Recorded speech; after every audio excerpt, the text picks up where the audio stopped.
Hello and welcome to And the Runner-Up Is. This week on the show, we're talking the 1954 Best Actress race at the Academy Awards, where Grace Kelly won for her performance in The Country Girl. But why did she beat fellow nominees Dorothy Dandridge, Judy Garland, Audrey Hepburn, and Jane Wyman? We'll explore all this and more today on And the Runner-Up Is.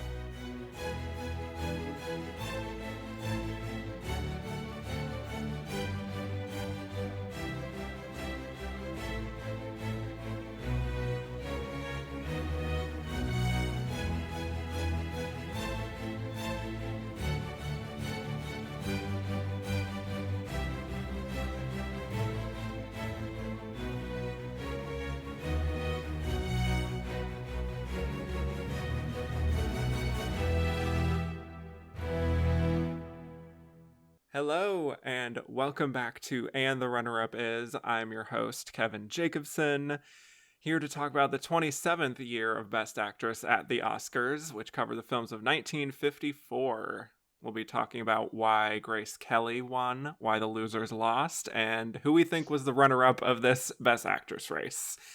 And my guest today is one of my favorite film critics and friends who I've had on the show a few times on the Best Picture series.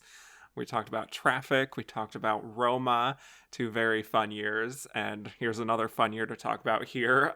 Please welcome back to the show, Tomris Laffly.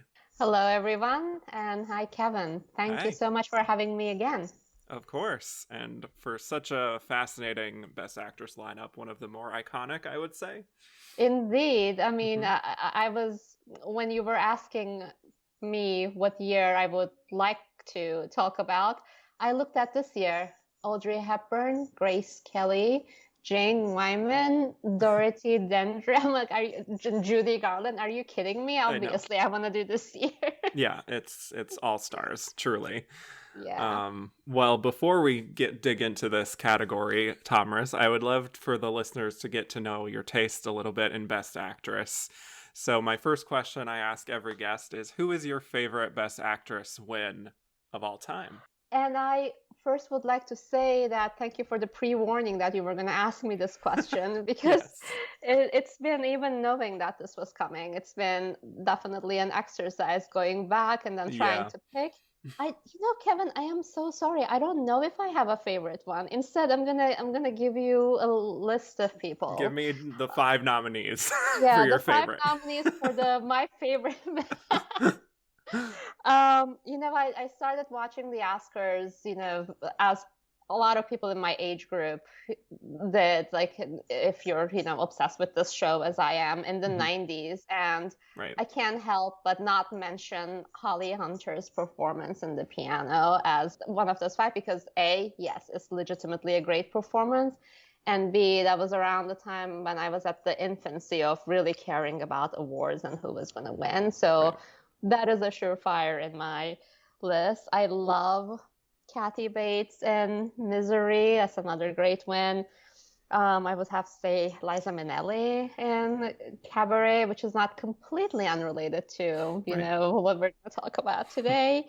I love Claudette Colbert and It Happened One Night, since that's one of the obviously earlier wins, but I love rom-coms, and I feel like It Happened One Night is in the DNA of every single rom-com we see today, or at least the good ones. How many am I at? That's 4. You're at 4 now. Oh my God, no pressure. All right, from this list, let me then pick Bette Davis and Jezebel as well. I would, in any day, give her the Oscar for All About Eve, but that having not happened, I'm going to have to go with this too. So those are my 5. Wow. That is, how do you even pick from those 5? Those are all 5 very different performances doing very different things. So it's like, how can you compare? Yeah. You can't. And I was just going for that, trying to kind of give you a diverse list of You covered a whole swath of Oscar history there. Maybe not as much modern, but still. That's a lot of great classic ones. I am really trying to not have a lot of recency bias. I thought that's the easy way out if I'm going to count everything since the 90s to today. Right. I feel like I can have a whole other answer about the 2000s or That's true. even 2010s. Yes. Well, maybe that'll be the case in my next question for you, which is what is your most heartbreaking loss in Best Actress? Uh, that's actually even harder one to answer because whenever, oh no, there's a reason for that. Mhm. Whenever someone I really, really love loses, I look at the winner and I just think, can I really argue a whole lot against this performance? And in some cases, maybe, but most of the time, I can't. But I will give you one Mhm. that I feel like you might like. Hmm. There is no arguing that Jodie Foster is great in The Accused, but come on, Dangerous Liaisons and Glenn Close. I mean, I mean, are we kidding here? And to give, an accurate representation of my taste to everybody who's listening, I am a big fan of Saoirse Ronan. I yes. love Room. I love Room. I love Brie Larson, and I think she won deservedly. But would I have liked to see Saoirse Ronan win for Brooklyn, one of my favorite movies that came this side of the 21st century? Yeah, I really would have liked it. Me too. Yeah. I also would have liked Charlotte Rampling. I would have liked Kate Blanchett. That's another really good year. So, Yeah, but that's the thing. How can you argue against Brie Larson? You can't. It's a terrific performance and a great movie. So hmm excellent. Wow. Excellent. Those are all great answers. So I'm great. very, I knew you were gonna like Glenn well, Close. of course, I'm very biased. You're not the first person who's tried to appeal to my sensibilities on that question. Look, I'm just trying to start this discussion on a good foot. You Yeah. know what I mean? Ease our way into it, right? Yeah. Exactly. Yes. All right. Well, let's just jump right in. The 27th Academy Awards, the nominees for Mhm. Best Actress were Dorothy Dandridge for Carmen Jones, Judy Garland for A Star is Born, Audrey Hepburn for Sabrina, Grace Kelly for The Country Girl, and Jane Wyman for Magnificent Obsession, with the winner being Grace Kelly. So, before we break down these performances, just curious if you had any overall thoughts on this particular lineup. It is a really iconic lineup, as hmm we already said all these names. I mean, my goodness, you wouldn't know where to look at. But Yeah. it's also a really tragic lineup when you think about, three of those names, dying prematurely. Obviously, hmm Grace Kelly infamously, dying in a car crash, and Dorothy Dandridge, which I really don't know the details of. As they say, mysterious circumstances. It's noted as a drug overdose. It could be something else, but also, obviously Judy Garland. So there's a lot of, heartbreak and tragedy in this lineup of nominees. But it also covers a great range. There are musical performances, melodramatic performances, a romantic comedy. It's nice to see a diverse range of performances Yeah. and genres being acknowledged. And also, we have to acknowledge Dorothy Dandridge being the first Black actress hmm being nominated for Best Actress, as make that clear, is for that category. She's the first one who actually broke that ceiling. So it's a really noteworthy lineup for It various is. reasons. Yeah, there's kind of like a big story with each of these nominees in its own way. Mhm. Like, obviously, like you said, Dorothy Dandridge making history, Judy Garland getting her only Best Actress nomination this year. Only. I mean, Yeah. Judy Garland and only nomination sounds Sounds batshit crazy. exactly. Yes. We'll get into it. I mean, we have Audrey Hepburn here, I think, really, making good on the promise of Robin Holiday and showing she could be this leading lady star that she would be. And, with Grace Kelly, she had a phenomenal year, obviously, with this and Dial M for Murder and Rear Window all in the same year. Really Yeah, I her own version of A Star is Born here. Yeah, I think she had something like four movies Yeah. that year. It was hmm it was just a terrific range, hmm and I know we will discuss, but it could be the body of work that also went into a lot of Yes, I think considerations. so too. Yeah. Yeah, And then with Jane Wyman, I mean, maybe not as much of a story, quote unquote, but still it's like a yeah, big Douglas Sirk melodrama that I happen to love. So it's always exciting when Douglas Sirk movies are nominated for Oscars, for me personally. He is one of my favorite filmmakers. I personally prefer the one that came next year. All that The Heaven other Allows. the other Douglas Sirk and Jane Wyman collaboration. But can't argue against it, really. Right. So excited to dig right in. Let's go first, starting in alphabetical order with Dorothy Dandridge for Carmen Jones. Yes, starting with some history, of course, like we said, first Black actress nominated for Best Actress. Not only that, she's also the first Black actor of any gender to receive a lead acting nomination. So Sidney Poitier was the first in Best Actor a few years later for The Defiant Ones. So yeah, she's an icon and she deserves to be celebrated. And I think that's especially true when you see this performance. But because this is the first time we're talking about her, I always like to give a little bit of background for people who don't know about her. She was in a song and dance act in her early career called the Dandridge Sisters, her and her sister Vivian. And the two of them basically entered showbiz together with their act, and they performed in clubs. So she was cast in this film called Bright Road, and her first starring film in 1951. So only a few years before this was her debut. So this is really another, I guess, a Star is Born type of moment for Dorothy as well. Completely. And then when it was announced that they were going to do Carmen Jones, which is based on a stage musical, she really put herself out there to play the lead role. I guess Otto Preminger had wanted her to play the part of Cindy Lou, the young, sort of innocent one in the film, but she didn't want that, and she had an outfit made and showed him why she was the perfect part for Carmen Jones, and he agreed to cast her, and yeah, the rest is history. So we love an actress really taking charge and making it known that she deserves a part. And there is, as I was doing a little research in preparation for this, since I didn't know, honestly, a whole lot about Dorothy Dandridge's history, I found out that she was also the first, I believe, Black person on the cover of Time magazine, which is also another fascinating thing that came on the heels of Carmen Jones. And the history there is interesting. I think it was her appearance in this really provocative outfit in the film Tarzan's Peril that kind of just got the attention of people, and sort of that was 1951 that sort of paved the way for her being perceived as she can be this, sexy, sultry, singing, dancing, leading lady that we might need here. Yeah. So let's talk about this performance. Carmen Jones, it's an adaptation of the stage musical, which is an update of the opera Carmen. And it's set during World War II with an all-black cast. So Carmen works at a parachute factory where she really likes to sort of flirt with the guys, and she has a very captivating presence. One day she gets in a fight with another woman, which leads to her being punished. And we have this sergeant named Joe, played by Harry Belafonte, who is tasked with bringing her to the authorities, which is many miles away. So it's a fun little road trip there. Joe also happens to have this girlfriend, Cindy Lou, as we previously mentioned. But Carmen really sort of takes a liking to Joe. Joe takes a liking to Carmen. They have an affair, and their car ends up breaking down, and that's really where things escalate between the two of them.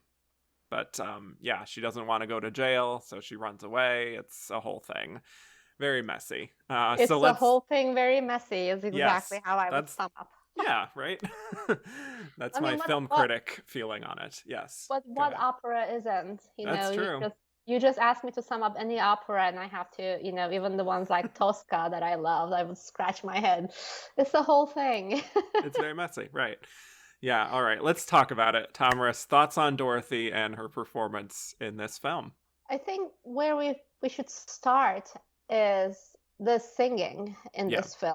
It's to me, it's really ironic. I mean, it makes sense maybe, but it's very ironic because of the reasons that you said. She is already a singer. She's in Dandridge Sisters, and this duo later on, I think that they were paired with a schoolmate. They appeared in films, in a lot of films as singers. So she was not allowed to sing her own songs in this. I think allowed is the right word to use here. Right. Not because she didn't have a beautiful singing voice, which obviously she did, but she didn't have sort of that operatic type of singing voice. And I'm drawing blank on, I have notes here. The operatic singer who sang for her was named Marilyn Horne. Mm-hmm. So that makes the performance really an interesting one for me to look at, because then you need to also look at the dramatic sync between the singer and also the one who's performing to sing. And her performance, in my opinion, and especially noteworthy in that era, the way she fluctuates those emotions of, love, passion, jealousy, rage, whatever you name it, it's extremely hard when your voice is not connected to your own body. And if your body is not the one making that sound to sync up, your bodily movements to someone else's singing, is an insanely technically difficult challenge, which I think she really excels in. That's what I was trying to focus on when I was watching the movie. How is she syncing up with the singer? And she's just really, you can't take your eyes off her, and you believe that she is singing. Yes. And we should also mention Marilyn Horne was a white woman. So yes, that's we should rather mention unfortunate. That little detail. Some classic Hollywood racism coming into play there, but and I think it was not completely an unheard of practice in those years in musicals, like being dubbed and My Fair Lady, speaking of Audrey. Yeah, My Fair Lady, speaking of Audrey, right? Mm-hmm. But this one is especially, like you said, was just really, really curious. Mm-hmm. And I think an operatic voice is, yes, I can understand that, but there is a lot of hidden, what do you mean by operatic voice? Yes, exactly. Yeah, she was a white woman, indeed. Yeah. Well, for Dorothy, the word that I keep coming back to when I think of this performance and her on screen is just electric. I think she's just very electric, and I think she brings so much life and just firepower to this movie. And it's a little bit similar situation that I talked about with Ava Gardner in Mogambo, which I talked about last week, where it's like, without her and the strength of what she brings to the role, I think this would be kind of a standard movie. I mean, obviously there's the historical significance of this having an all-black cast at a time where that was pretty rare in mainstream Hollywood. But like, as a story, it doesn't particularly grab me outside of what she brings to it, Yeah, and personally speaking, an English Carmen, an English language Carmen, where these songs that, I'm familiar with, and most of us are, it's not necessarily an immediate pull. I actually come to something like this with, I know this is extremely lame, and I hope it doesn't sound snobbish, but knowing the music while coming into this, you're like, all right, now, like, sell me to it. And she is 100%, on board, and like you said, an electric performance. And I would also like to say she's very alive. Oh yeah. And that goes against, her not doing her own singing. Looking alive when you're actually being dubbed by someone who's not you is right. An impossibility. And she just is really alive in this. Mm-hmm. Yeah. And feels like she's always very active, and she's always like doing something, even when she's not the focus of the scene. You just see her like, whether it's just like really enjoying whatever situation she's in, she doesn't really get mad very much. She just has this certain kind of spirit that some people have, I think, where really it's the phrase that's coming to mind is like, I'm here for a good time, not a long time. Like, she's just here to enjoy life and enjoy the moment. Whatever happens, I'm just going to be me. That's really what she embodies. And you can't take your eyes off her. Absolutely. Right. Yeah. And it's like she just kind of burns fast and bright. That's the feeling I get. And I think that's throughout the film. She feels that way. That's throughout the film. And also, that's also a good summation of her tragically cut short career, too. Yeah, sadly. That is very, in keeping with real life. Yeah, I wish the filmmakers also just kind of trusted her with even more than what's given to her, because I think this maybe even could have been more impactful than it is. I just wish she had sort of more opportunities to be a little vulnerable and for us to really take in what she's feeling in a way, because I think a lot of the other nominees here do get that opportunity. But yeah, it's at the same time, it's you're always captivated by her, even if you don't always feel like you know exactly like what's going on deep inside. You know what I mean? I do know what you mean. I definitely do, just considering the movie from that lens, there is definitely sort of a safety approach around it. Like if we break mold a little bit here, it might just go this way and might go that way. Right. It might have already felt like a win to have this musical, an all black cast, something that's not done before. So I can see that lens, definitely. Let's try to kind of just not, be unsafe in any way, and that definitely saddles the work that she could have done even more of. Right, exactly. Like when I watch this performance in this film, I think it's a great performance. I just feel like she really could have dug even deeper. I haven't fully watched a lot of Dorothy Dandridge films, but I just feel like when I watch this, I'm like, wow, this is a great like breakout performance. I can't wait to see what you do next and dig deeper into a character than what she's necessarily given here. Right. As far as the singing, I mean, I think she does a decent enough job with the lip syncing. Her natural voice, I think, is a little bit lower than the singing voice, but I don't think it's totally like these are two wildly different people. I think she does sell it decently well, especially that first performance where she's singing That's Love. See, I thought she sold it really well to me. She really did. Not knowing her actual singing voice maybe helped going into this, when I was, watching Carmen Jones for this preparation. And I really mean what I said. Like when your own body is not the one creating that sound, your gestures and emotions that you have on your face, it's only natural for it to be out of sync or to feel a little robotic. I think that she does the opposite of that. She completely sold me. In fact, I learned after the fact that she wasn't doing her own singing. Right. Yeah. So I need to go back and take another look at it. Yeah, that was my first experience when I watched this a few years ago for the first time. Then when I learned about her being dubbed, I went into this knowing that she was dubbed. So I was a little bit like thinking about that a little bit while like really trying to like see if she really did sell me, and I think for the most part she does. It's just in certain moments where the notes get like very high, and then you compare it to just her natural speaking voice where it's like okay. I don't know, but either way I think you can tell that Dorothy has like a music background, just the way that she moves around, and I don't know and if it's she has a music background, yes, and dancing background, but she's also thinking about, thanks to her music background, what that music is conveying and how she can kind of, fit herself into what's being sang. So this is the first of quite a few stories here that involve romance of some kind that we're going to talk about. And I'll probably ask this about the other nominees too, but what do you think of just the chemistry between her and Harry Belafonte? Do you see why they would be drawn to each other? I do see why they would be drawn to each other. But then again, I am probably not the best person to ask this question because I'm such a sucker for romance. You give me just like a little bit of, electric, and I am more than happy to come into that and then blow it up in my mind and then just be captivated by it.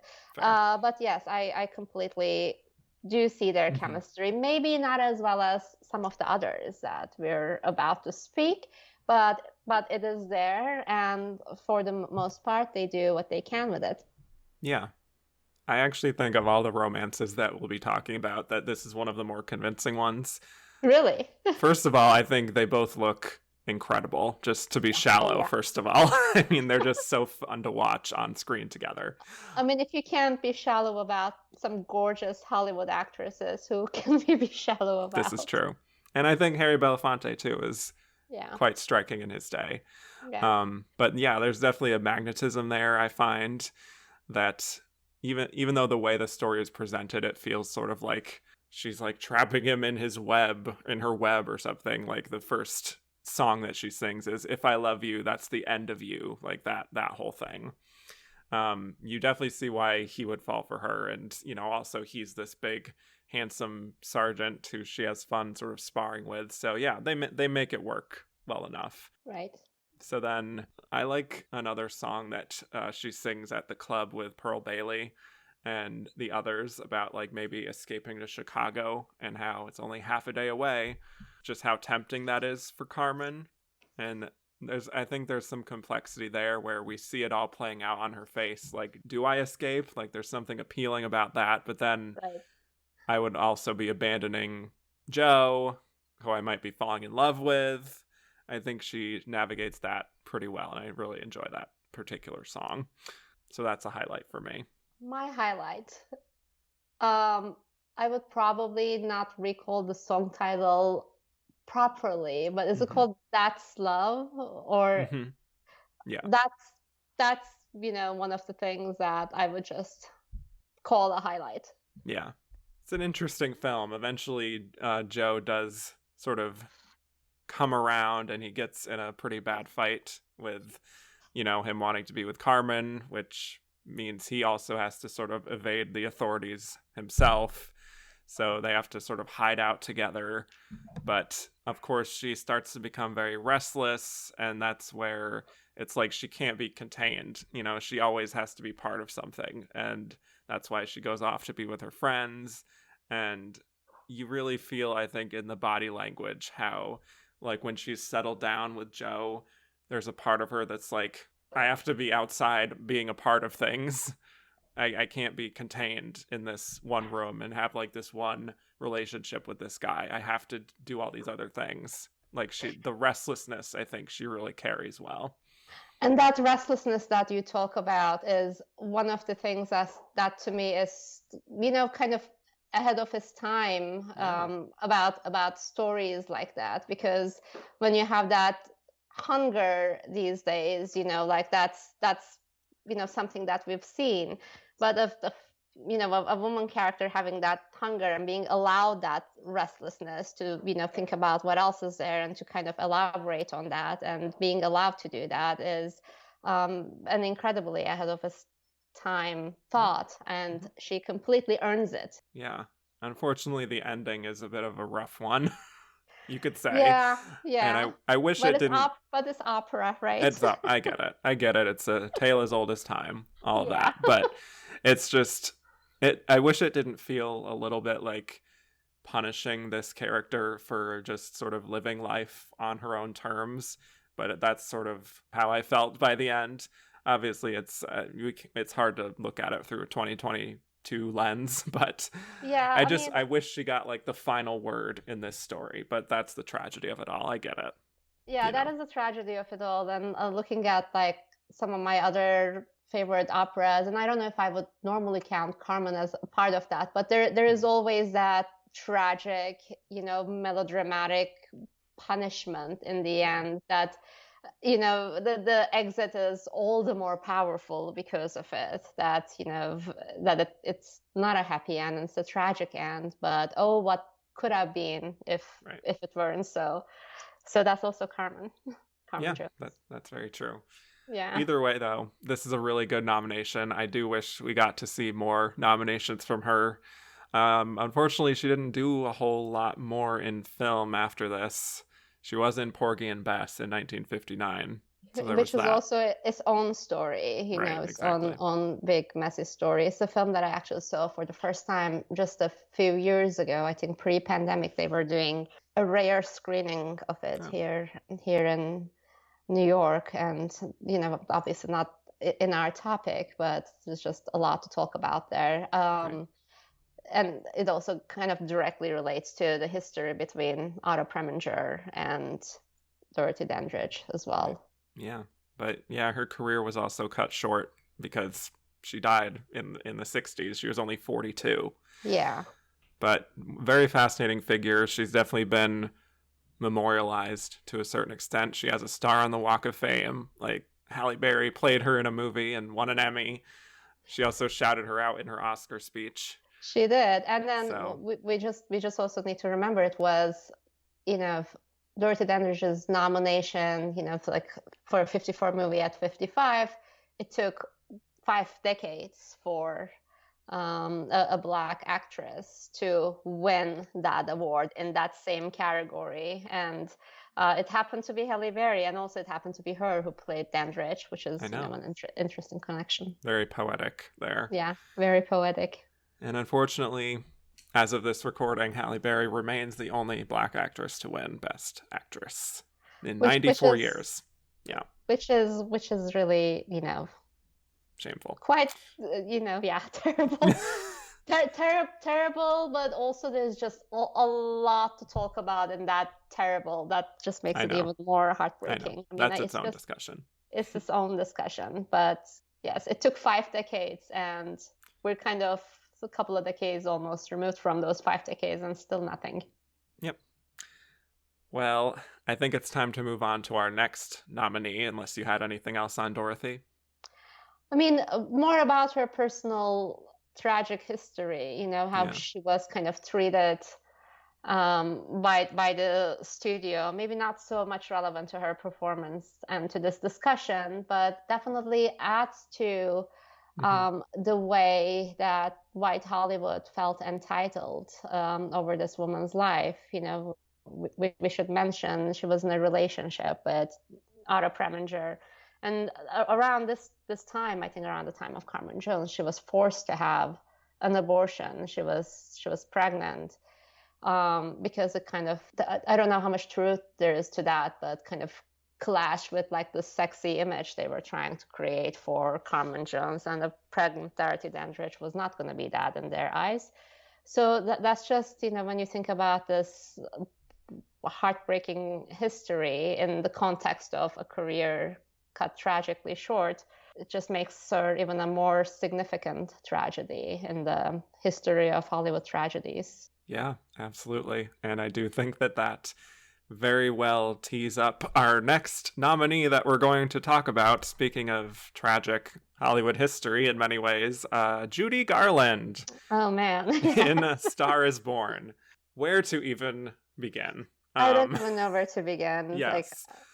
First of all, shame on the Academy that this is the first time that Judy is nominated for Best Actress, and also it's the last time.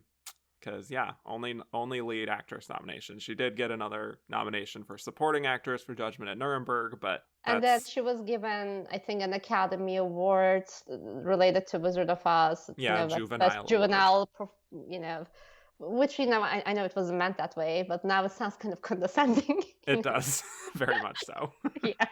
But hey, at least she got some acknowledgement from the Academy, I guess, right? Yeah, at least there's something that she can kind of count for herself. Yeah, Judy Garland is just one of the defining actors, regardless of gender, who will just always have a place in the pantheon as just one of the icons of all time. There's a lot I can talk about with her background that led up to this nomination, but we would be here all day. So, yeah. In somewhat brief terms, we can say that she was a performer from a very early age, much like Dorothy, and she was signed to MGM as a teenager, and she was in a handful of films before her big break in The Wizard of Oz, which launched her into the stratosphere, basically. She got the Juvenile Award, and she did a lot of musicals and sort of lighter films in the 40s, like Meet Me in St. Louis, Strike Up the Band, The Pirate, Easter Parade, things like that, all for MGM, where she also had to face a lot of very personal strife related to her appearance, and she was overworked, and she had developed a reputation for being unreliable and erratic, which caused the studio to let her go in 1950. And then, so her husband, Sid Luft, proposed the idea of her as the lead in a remake of A Star is Born. And George Cukor liked this idea, and they made it happen. This was her first film in 4 years. Yeah. So this time's for Warner Brothers and in CinemaScope. It was a film with a lot of very troubled production, you could say. They had to reshoot a lot of it when Warner Brothers said, hey, we actually want to do this in CinemaScope. So there's that. And, she was dealing with a lot of personal issues. It was released and then cut into different lengths. So there's a lot going on here. But, of course, we're here to talk about Judy and this iconic performance. This is more or less a remake of the 1937 version of A Star is Born, starring Janet Gaynor. Which I really love. Yes, I do too. We talked about that on the 1937 episode. Yep. So she's playing Esther Blodgett, who is an aspiring singer who develops a connection with this fading film star, Norman Maine, played here by James Mason. And, of course, her career soars, his career declines, another tale as old as time. So, thoughts here on Judy Garland and her performance in A Star is Born. I'm sure you have an opinion about Judy Garland. Yes, I do have a lot of opinions about Judy Garland. I think the first thing that I'm going to say is picking up on, some of the problems you were talking about, the perception about her appearance and all that. Yes, it was a time there was these standards of ideal beauty in Hollywood. I'm talking about it as if there aren't those ideals right now. There are, but more so then.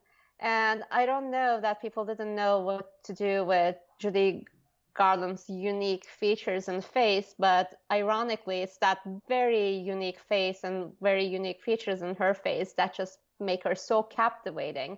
You can't take your eyes off her, those wide-set eyes, the chin, everything about her is almost like a map of experiences and emotions. And I find that a lot more interesting to kind of get lost in than someone who is considered probably more ideally beautiful. And coupling that with her one-of-a-kind voice that no one can even come close to, imitating or, even trying to imitate. This is one thing that I actually really appreciate in Renee's performance. It's almost like she knew it was not going to be that. So, maybe she tried to do something that echoes that. That's true. As opposed to imitating that. And, like when you accept that, when you start your performance accepting that, that probably takes you a little bit further. And here it's almost like maybe art echoing real life in a way. As you mentioned, this 4-year lag was a significant 4-year lag. Right now, it might not be a huge deal if somebody is, not making a movie for 4 years. But back then, when you're contracted with a studio, and especially when you look at her filmography leading up to Wizard of Oz, and especially through the 40s, there are double, triple projects every year. It's that kind of, like that's how prolific she was. So that 4-year lag, that was just marked with a lot of personal problems. And was there also a suicide attempt there? It was a big story, and this really was her return, and the return being like A Star is Born, just being reborn sort of in this way, was significant. And I think she basically just nails every emotional nuance of the story, starting from this cheery person who is, who has dreams, obviously, but kind of also content with, how far she's already taken in her dream, and maybe not, to quote a scene in the movie, dreaming bigger so much. And also what happens when, she's sort of enabled in a way to dream bigger, and then also exceeds her enabler in like the wildest, most unimaginable ways because of, her talent and commitment when the other person falls. I think Judy Garland is definitely someone who is made by the rise and fall, and just being in the story of someone's rise when the other one is falling. It's almost like an amazing echo that she reflects just so beautifully and heartbreakingly, and also like the man who got away. You know what I mean? I mean, it's just, yeah, exactly. Truly. Yes, we Yeah. can talk all about that scene. But for me, Judy Garland is just really kind of right up there with Katharine Hepburn and Bette Davis in terms of this actress who just completely transcends and has just completely obviously cemented herself in as an icon and will endure forever. Obviously what she means to the LGBTQ community cannot be overstated. Just the way she endured all those personal struggles of what she went through. You know, the friend of Dorothy phrase came around through, you know, her in The Wizard of Oz, and the Stonewall riots were the day after her funeral. You know, it's been suggested that her singing Over the Rainbow is partly what inspired the rainbow flag. Like, it's all these different things.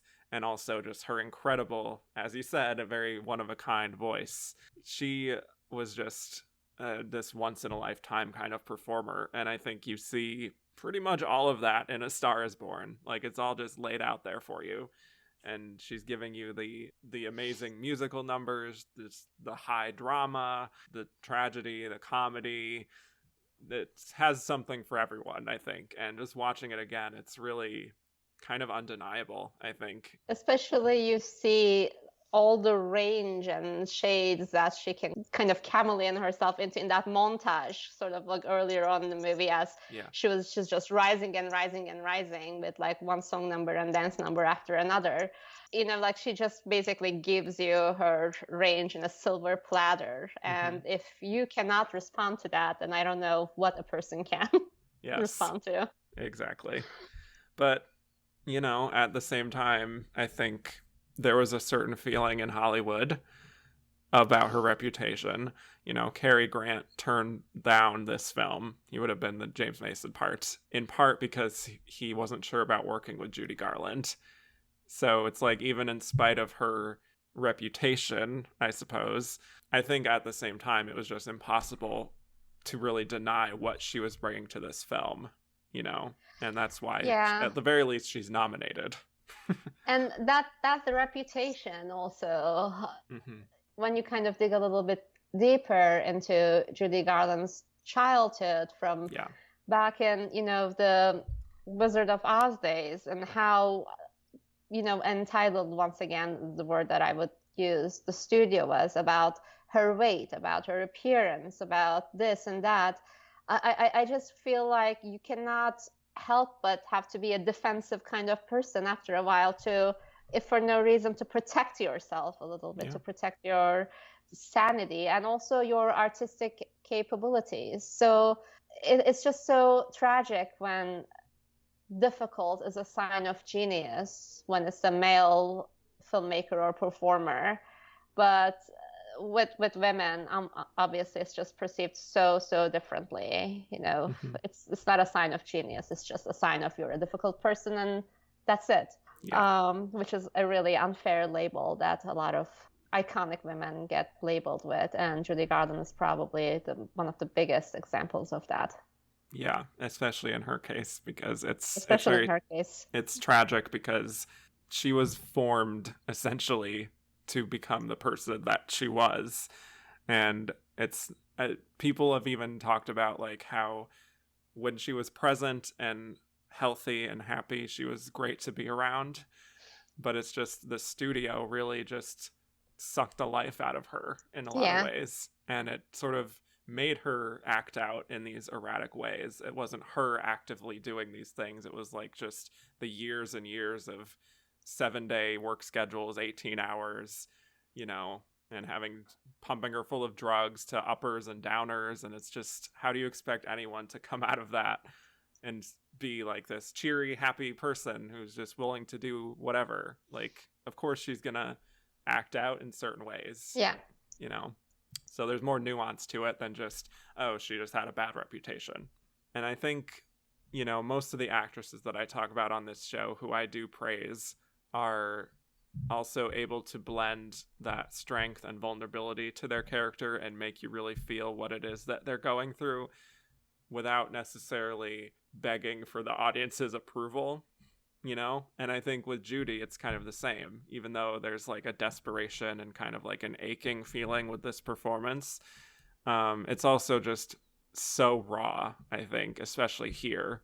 And she just says so much with her eyes, especially later in the film, that for me, by the time I get to the end of the film, it's actually kind of overwhelming to watch. I mean, that's also by design of the story. It's this insane range of both someone's professional life and personal life, just marked by a lot of rises and falls and grief and tragedy and other things. But and I also wonder, just picking up on some of one thing that you said, this desperation of appealing to the crowd. Mm-hmm. Part of it, yes, in this performance, it might be true. The other part of it is, I did wonder about this when I was, just revisiting this last night again.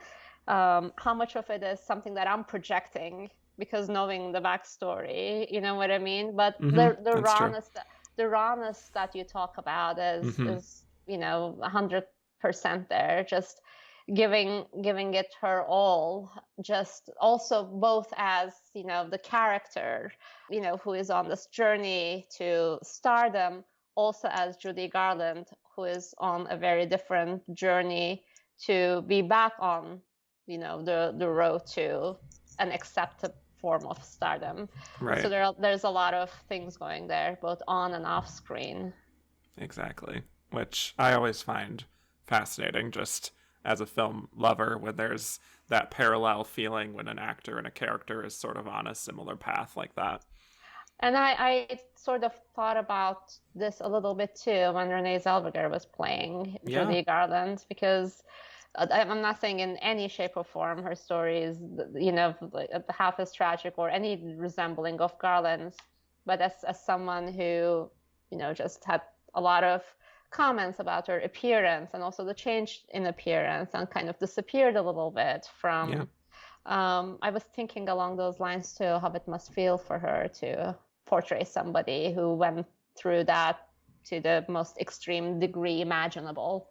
Yeah, I think that's my favorite part of that Renee performance, not to talk about it here, but she really taps into that feeling of having gone through a lot of stuff in the public eye and now, retreating and then coming back. That's how this feels too. And I think the first big knockout moment, obviously, that we mentioned already is the Man That Got Away sequence at the nightclub. And it's just this full-on powerhouse vocal where she's just like singing about regret, and I mean, not just singing it, it's like she's transporting herself back to that feeling in a way, because you can tell that she's lived in that sense of regret, and just her arm movements even are so expressive, and she has so much personality when she performs, and all of this is done in one take. It is, to me, like that's sort of like a divine moment, almost like you kind of just see the face of God. To not to be cliche, but that's really, really how I feel. I know we're going to get into this later, but that alone just really makes me scratch my head about how do you watch that and not just say, okay, I'm voting for this person. Exactly. I mean, that's basically the winning, like if there are any doubts about any part of the performance, then you get to that, and that's the winner right there, because of also all the reasons that you talked about. It's it's a plead, it's almost like a eulogy in her head, just a lot of sorrow and regret and pain, and she tangibilizes all of that in such a way that I just don't understand how you can be indifferent to it. Right. And you really see in that performance that this character is going to be a star. She just has to have the right person in the room to notice her. And I think it's actually for that reason that Judy Garland was the only option for this role, because no one else had these kind of vocals to really just full on attack you with that emotion. Yeah. And, Yeah. you know, perfect age for this type of character. She's not like washed up. She's not an ingenue. It would make sense that that Hollywood would want to make this particular character a star at this time, you know. Right. So she's right past that, you know, the ingenue, and kind of just in the middle, and then right. that it just kind of had to happen for her during that time, and if it didn't, Right. then, you know, it was just going to be maybe a couple of years too late. It was just right at that very critical time. Mm-hmm. And it's important, I think, that she makes you feel like this is a once in a generation kind of talent that is worthy of this rise to becoming a star, which honestly is something that the 1937 version I don't think does as well as this one. Not really. That version has its own charms, though. I love that it's version because it has a very sweet template. Because when you look at A Star Is Born, I mean, yes, you know, it's the great stardom story, but it's also such a bummer, the end note of it. Like you can't ever, can't get around that. You can't get around that. And I think that's a big part of the reason why whatever remake we have is not necessarily, you know, as celebrated as we want them to be, because you really do depart on a bummer note. And I think, you know, the 37 versions kind of does that sweetly, and this, you know, on the other end of the spectrum, where you're like kind of kicked in your gut at the end. Right. What do you think of this relationship, though, that is between her and James Mason? I mean, I think it's sort of any Star Is Born is both kind of elevated and then haunted by the nature of this creative relationship. And that kind of relationship still exists to this day. First, there is someone who enables you, and enables you in a good way, you know, with the right intentions. But what if that enabler who kind of just puts you on a springboard is not made of the solid stuff that you can lean on, and you can just kind of, you know, take comfort in and trust in the long term because of all the volatility that's happening with that person. So it is a tragically romantic relationship, but there's also, you know, kind of exploitation there. And then, you know, like if you want to exceed that person and you're harboring those feelings, and also that comes with a lot of guilt, what do you do with that? So it's an insanely romantically complicated dynamic the two have. And in terms of the actors playing them here, I don't know if he is really a match for Judy Garland, but on the other hand, who is? You know, you also need to ask that. Yeah. I saw that was also, you know, a listener question on Twitter that I know we're going to get into later, but I was thinking about it. Like, do I think he is really badly cast? Maybe, but any other casting, I just can't imagine like Judy not overshadowing that person in any shape or form. And also, but that's the point of the story. It rhymes with the story, that overshadowing. Right. Yeah. That's true. And in that respect, I think maybe this is the most pure feeling version of that story, that she really does overshadow this guy. She really does. She really does. Like, speaking back to the 2018 version, it feels like, honestly, that feels a little bit more like Bradley Cooper's story than Lady Gaga's, but we're not going to relitigate that now. But we could talk about, obviously, the sort of her given the star treatment and changing into Vicky Lester. And the studio is just like completely micromanaging her public image. She looks in the mirror and it's like, you know, the doctors are discussing how to fix her face. And it's such an upsetting scene because you know that this happened all the time with actresses in the business. Of course. This happened a lot with Judy Garland. But specifically, that's what I was going to say. For her specifically, it's like, this feels like a direct dialogue that she probably heard earlier in her life. She did, and I am actually wondering, you know, not having read a whole lot about the, you know, the production of A Star Is Born, how acutely aware everybody other than Judy Garland was, how closely mimicking Judy Garland this experience was. Like she probably internalized a lot of it. You know, when she shows up as, you know, like Vicky Lester and all kind of just dolled up in this dress with a weird hair color, a lot of makeup and some tape that, you know, reshapes her nose, and it's, you know, a horrendous image that's considered beautiful. I wonder if everybody was really thinking as deeply as she was about how, you know, parallel this was to what she had to go through. Yeah, I think that's something, from what I understand, that George Cukor sort of understood, and he would even tell her certain things about how, like, you know what this feeling is. You know, just like, you know what this feels like. I know that you know. And she did. So she lived in that skin. Exactly. Until her last days, she lived in that exact skin. Absolutely. Yeah. I also like the scene where they say that her name is going to be Vicky Lester now. And at first she's like, Vicky Lester? Vicky Lester. And then she kind of like gets used to the idea. I think that's a really a nice, at least more lighthearted moment in a film that's full of tragedy and, you know, everything else. I love the scene earlier when, you know, hearing her real name. Like, I know that's your real name. You couldn't have made that up. Right. Which is fair. Yeah. But yeah, she's I mean, that's another thing where, you know, that's Judy Garland is not her real name. So I'm sure she had to deal with a lot of things of that nature that she didn't want to go along with, but they were just forced on her. But yeah, she's kind of a survivor, and she just had to sort of go along with it out of necessity almost, which is definitely part of what gives this a meta, even more of a meta component, which I think, again, is true of all of the Star is Born films, where there's usually some element of blending with the fiction and how the lead actress has their own experiences. But I do want to mention the Born in a Trunk sequence, which is this full 15-minute musical extravaganza. This is divisive, apparently. What do you think of it?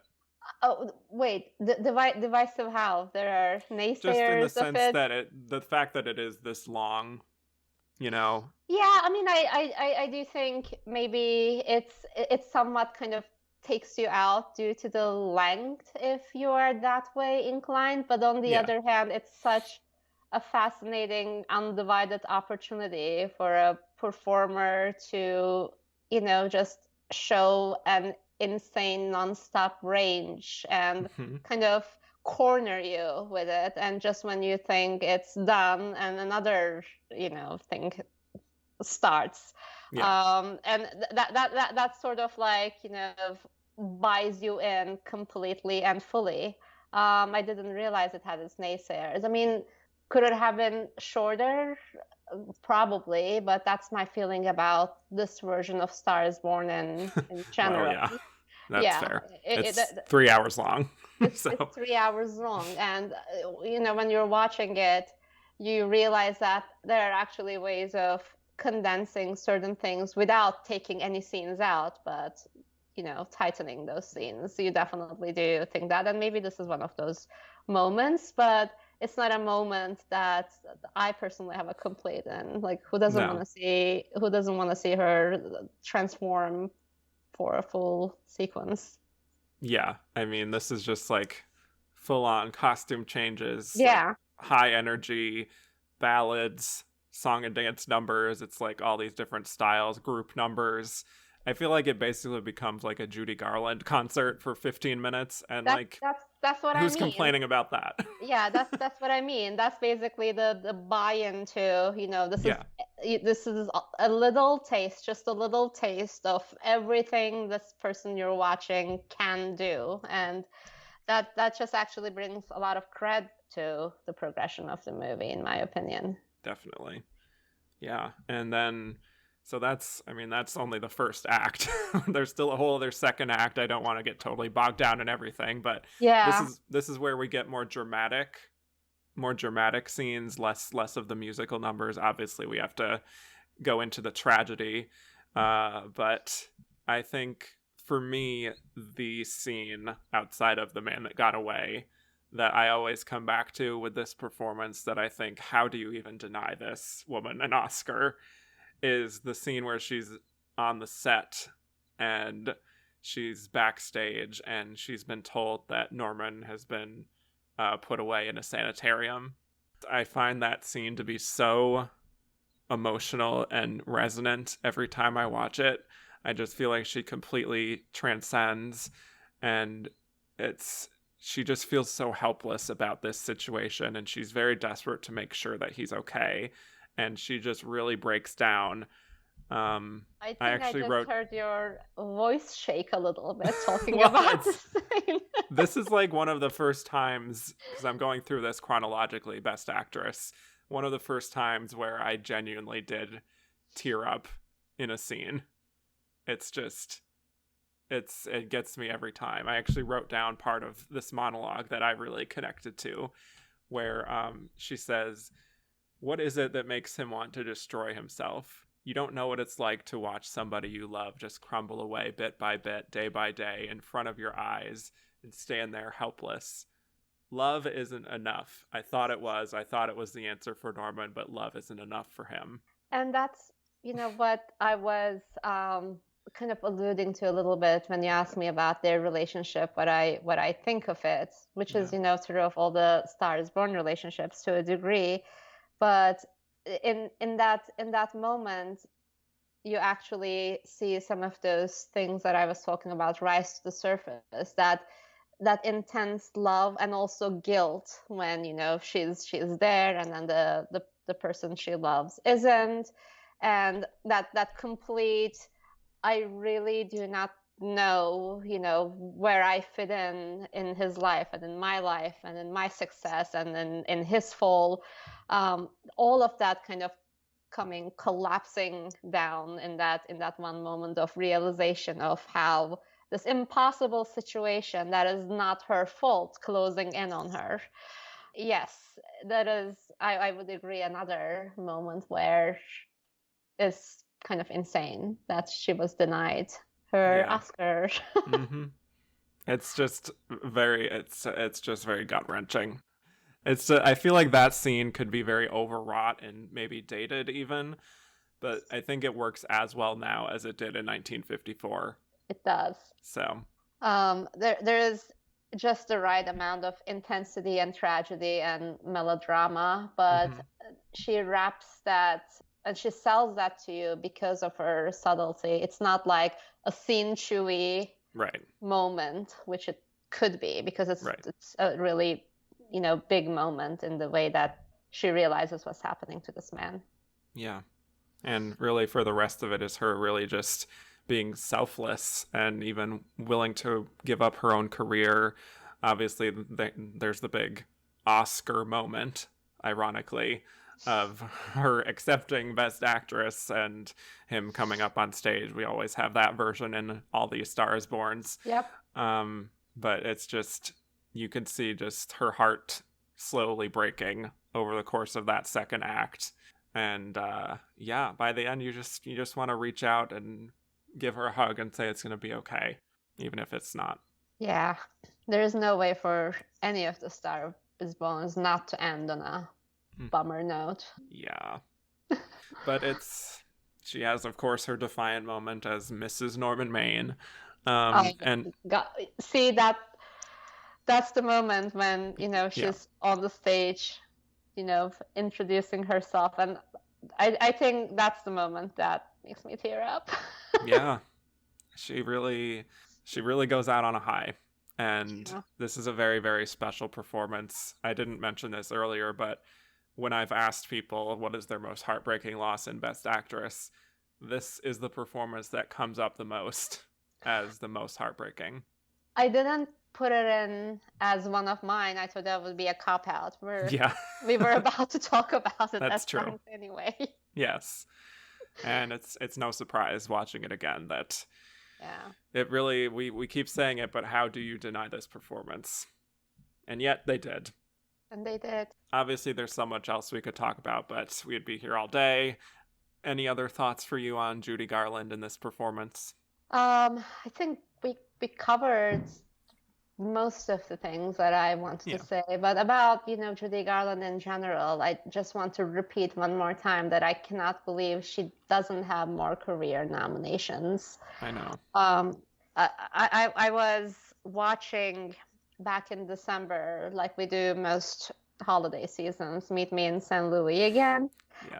And it's not a movie that I grew up with because, I'm not from a Christian family. I didn't grow up celebrating Christmas. I'm involved more through my husband right now. But watching it, especially this December, when everything was being canceled again due to Omicron and all the families were like delaying seeing each other and everything. And she started singing, next year all our troubles will be out of sight, which is what we thought in the previous year as well. Yep. I swear I had to pause and just full on just launch into like this big crying, my eyes out session. Yeah. And not only because of how true that lyric was in that moment of time, but how she was delivering it, with her eyes, with her, mouth longing, looking out on the window. And that Judy Garland is very much present in this movie, full on, in full force. So.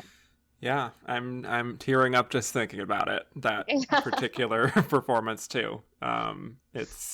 She just knew how to just cut straight through to your heart, I think, is how I feel with watching a lot of her performances. Once in a lifetime talent, as you said earlier. Yeah. It's 100% true for Judy. Mm-hmm. Well, let's transition into talking about another iconic woman, Audrey Hepburn in Sabrina. So, yes, we have the reigning champ here coming back for another nomination. She obviously made her big splash with Roman Holiday. And she won. She did. She was already signed to Sabrina before she even won that Oscar. So, actually, I should mention this is the reigning Best Actress and Best Actor champion because William Holden is here as well. Also, Humphrey Bogart is here, who was a very recent Oscar winner for The African Queen. So it was a hot film at the time. 3 Oscar winners in the leads. But apparently it was also a contentious one because Billy Wilder, the director, actually wanted Cary Grant. Here he comes up again instead of Humphrey Bogart. And Bogart knew that, and he had a bit of resentment with Billy Wilder. Apparently, he was also frustrated with Audrey because of her lack of experience, quote unquote. But Audrey, I guess, also developed a relationship with William Holden, and they had an affair. Meanwhile, we have Billy Wilder just struggling to figure out the script on the spot. So there was a lot going on behind the scenes. But what we have here, I think, is a pretty fun and charming film, I would say. We can use that phrase again that we said in Carmen Jones. It's the whole thing. It's a whole thing, and it's a mess, right? It's a mess. So, I mean, to get into the plot, we have Audrey here playing Sabrina Fairchild, a great name. She's the daughter of a chauffeur who works for a very wealthy family, and Sabrina's grown up next door to this family and was always looking in on their fabulous, expensive parties. And she also had this very big crush on David, played by William Holden, and it becomes very clear that he doesn't care about her at all, so she attempts suicide. But she's saved by his older brother Linus, played by Humphrey Bogart, and he's like the more sensible one between the two of them. David is more of the playboy, you could say. So Sabrina goes off to Paris, as one does, and learns cooking for 2 years and gets an incredible makeover. She looks incredible, and David suddenly takes an interest in her. How about that? But it's like the idea of the two of them together would not be convenient for the family. So, they want David to get married to this woman who's good for business, basically like a business partnership. So that leads to Linus starting to fall in love with Sabrina, and she's starting to fall in love with him too. So fun, messy love triangle ensues. So let's talk about it. Audrey Hepburn. Yeah, it's my favorite kind of movie, to be perfectly honest. I shouldn't say favorite kind of movie, but I do love a good romance, an inconvenient romance. Yes. That starts on the disapproval of the family terms, and a third person comes in, and we've seen this formula recycled over and over and over again. Yeah. And you're just focused on one person, and yet the person that you're meant to fall in love with is just right under your nose. And this happens a couple of times in this movie with David and with Linus as well. But first I should say how ridiculously unrealistic this film is, that Audrey Hepburn would be living on the grounds of your home and you wouldn't be noticing her beauty. I mean, just kind of ridiculous, right? Like, oh, hey, Sabrina, I didn't notice you. I'm like, really? Come on. Right. And she is, I don't know if this movie would work as well with anyone else. She's just so charming and innocent and basically kind of over cloud nine about this guy that she just has this massive romantic ideas and crush on his beauty. And even though you don't really understand why Sabrina would fall for him, apart from him being obviously very handsome and very rich, but what is the other substance there for someone who's like a deep feeler, right, as Sabrina is? But for whatever reason, she is kind of head over heels for this guy, and I just love the charm that Hepburn brings to this kind of character that I really love, just in love and in her own head, and has this like little romantic bubble that she's created for herself so desperately that she just commits this hilarious suicide in the first scene. Yeah. like opens the window, which is a scene that absolutely would not fly maybe today. Probably not. Yeah.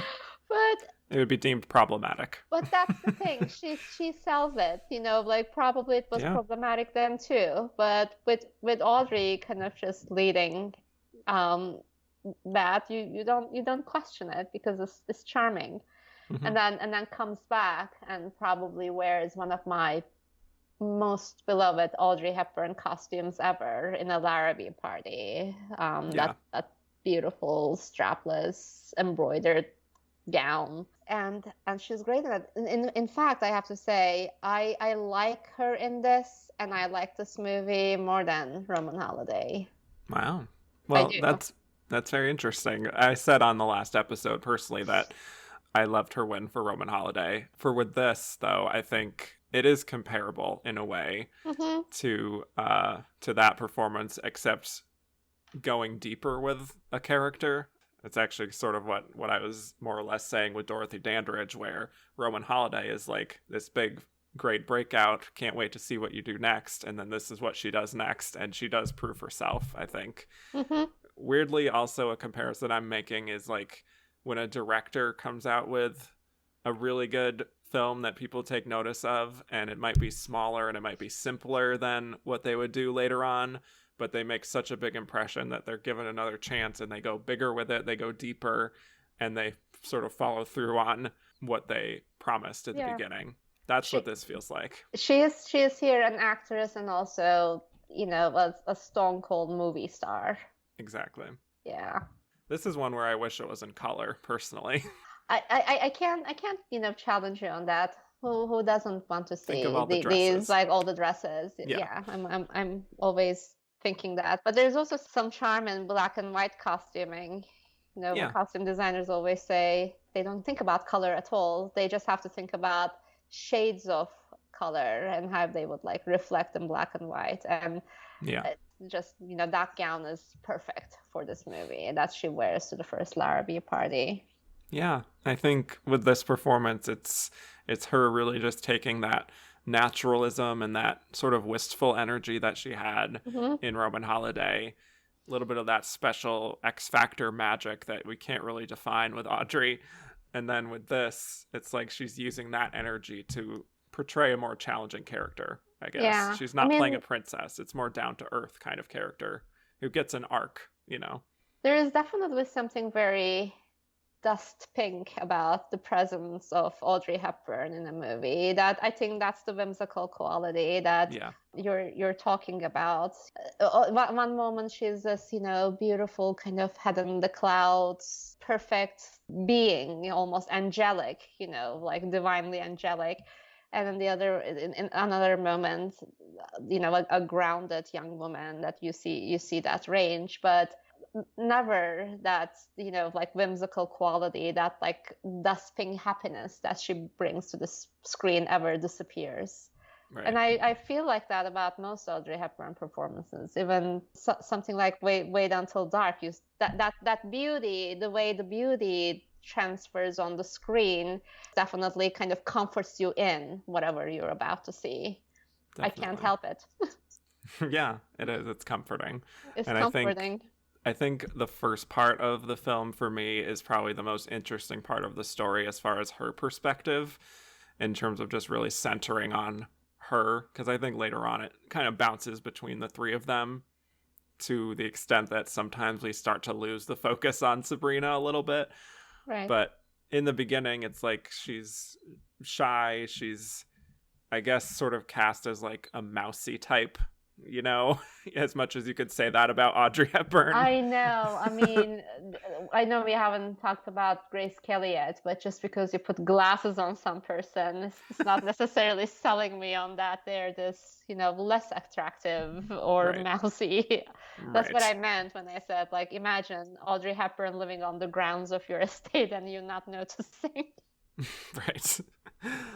But I mean, I always find it fascinating when Audrey gets to go to some darker places as an actor, and sort of contrasting that with how well she excelled in that, as you were saying, the whimsical quality, of course. But I think there's a lot going on beneath the surface in those scenes where in the beginning she's kind of trying to sell how miserable this character is.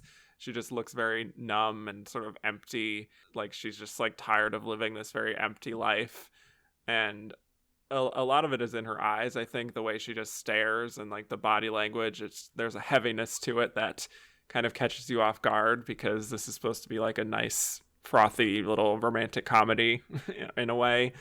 Or even like the narration in the beginning kind of suggests like this magical, almost fairy tale type of thing. But like one of the first scenes in the opening act is her trying to end her life. So it's this very interesting mixture of different elements that I still think she plays those darker moments well, I would say.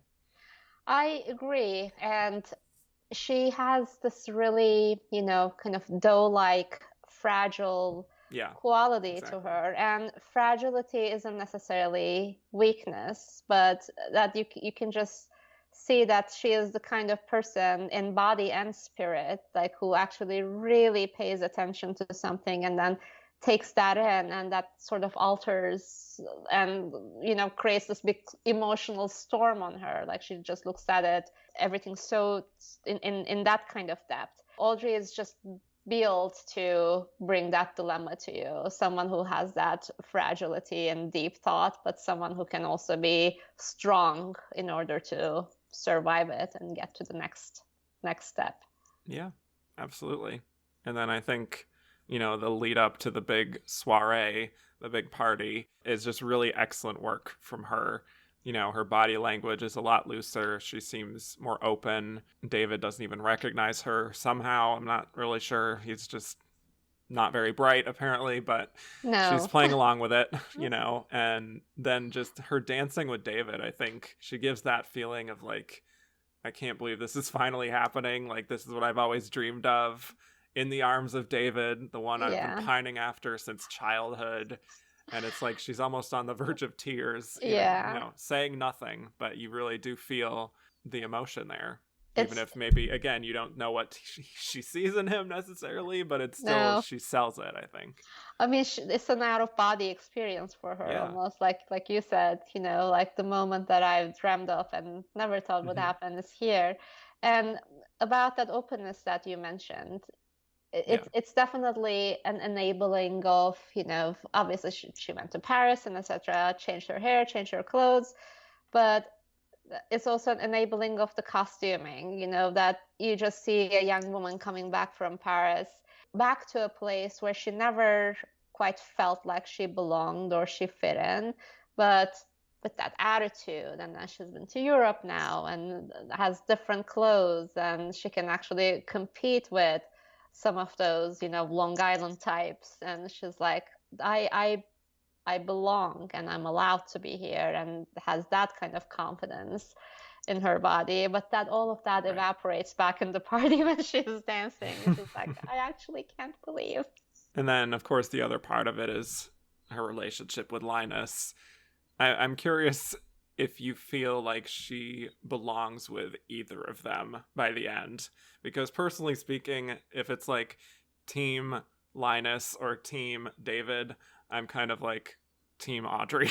Like, I just want her to go off on a boat and sort of have her romantic prospects not necessarily be weighed down by this rich family that she has this history with. I mean, I would agree with that, but if I were to limit my options to what I'm being offered in the movie, I am Team Linus, but not because in this Sabrina we necessarily really get to know Linus on a very deep level, and in the next Sabrina we don't either.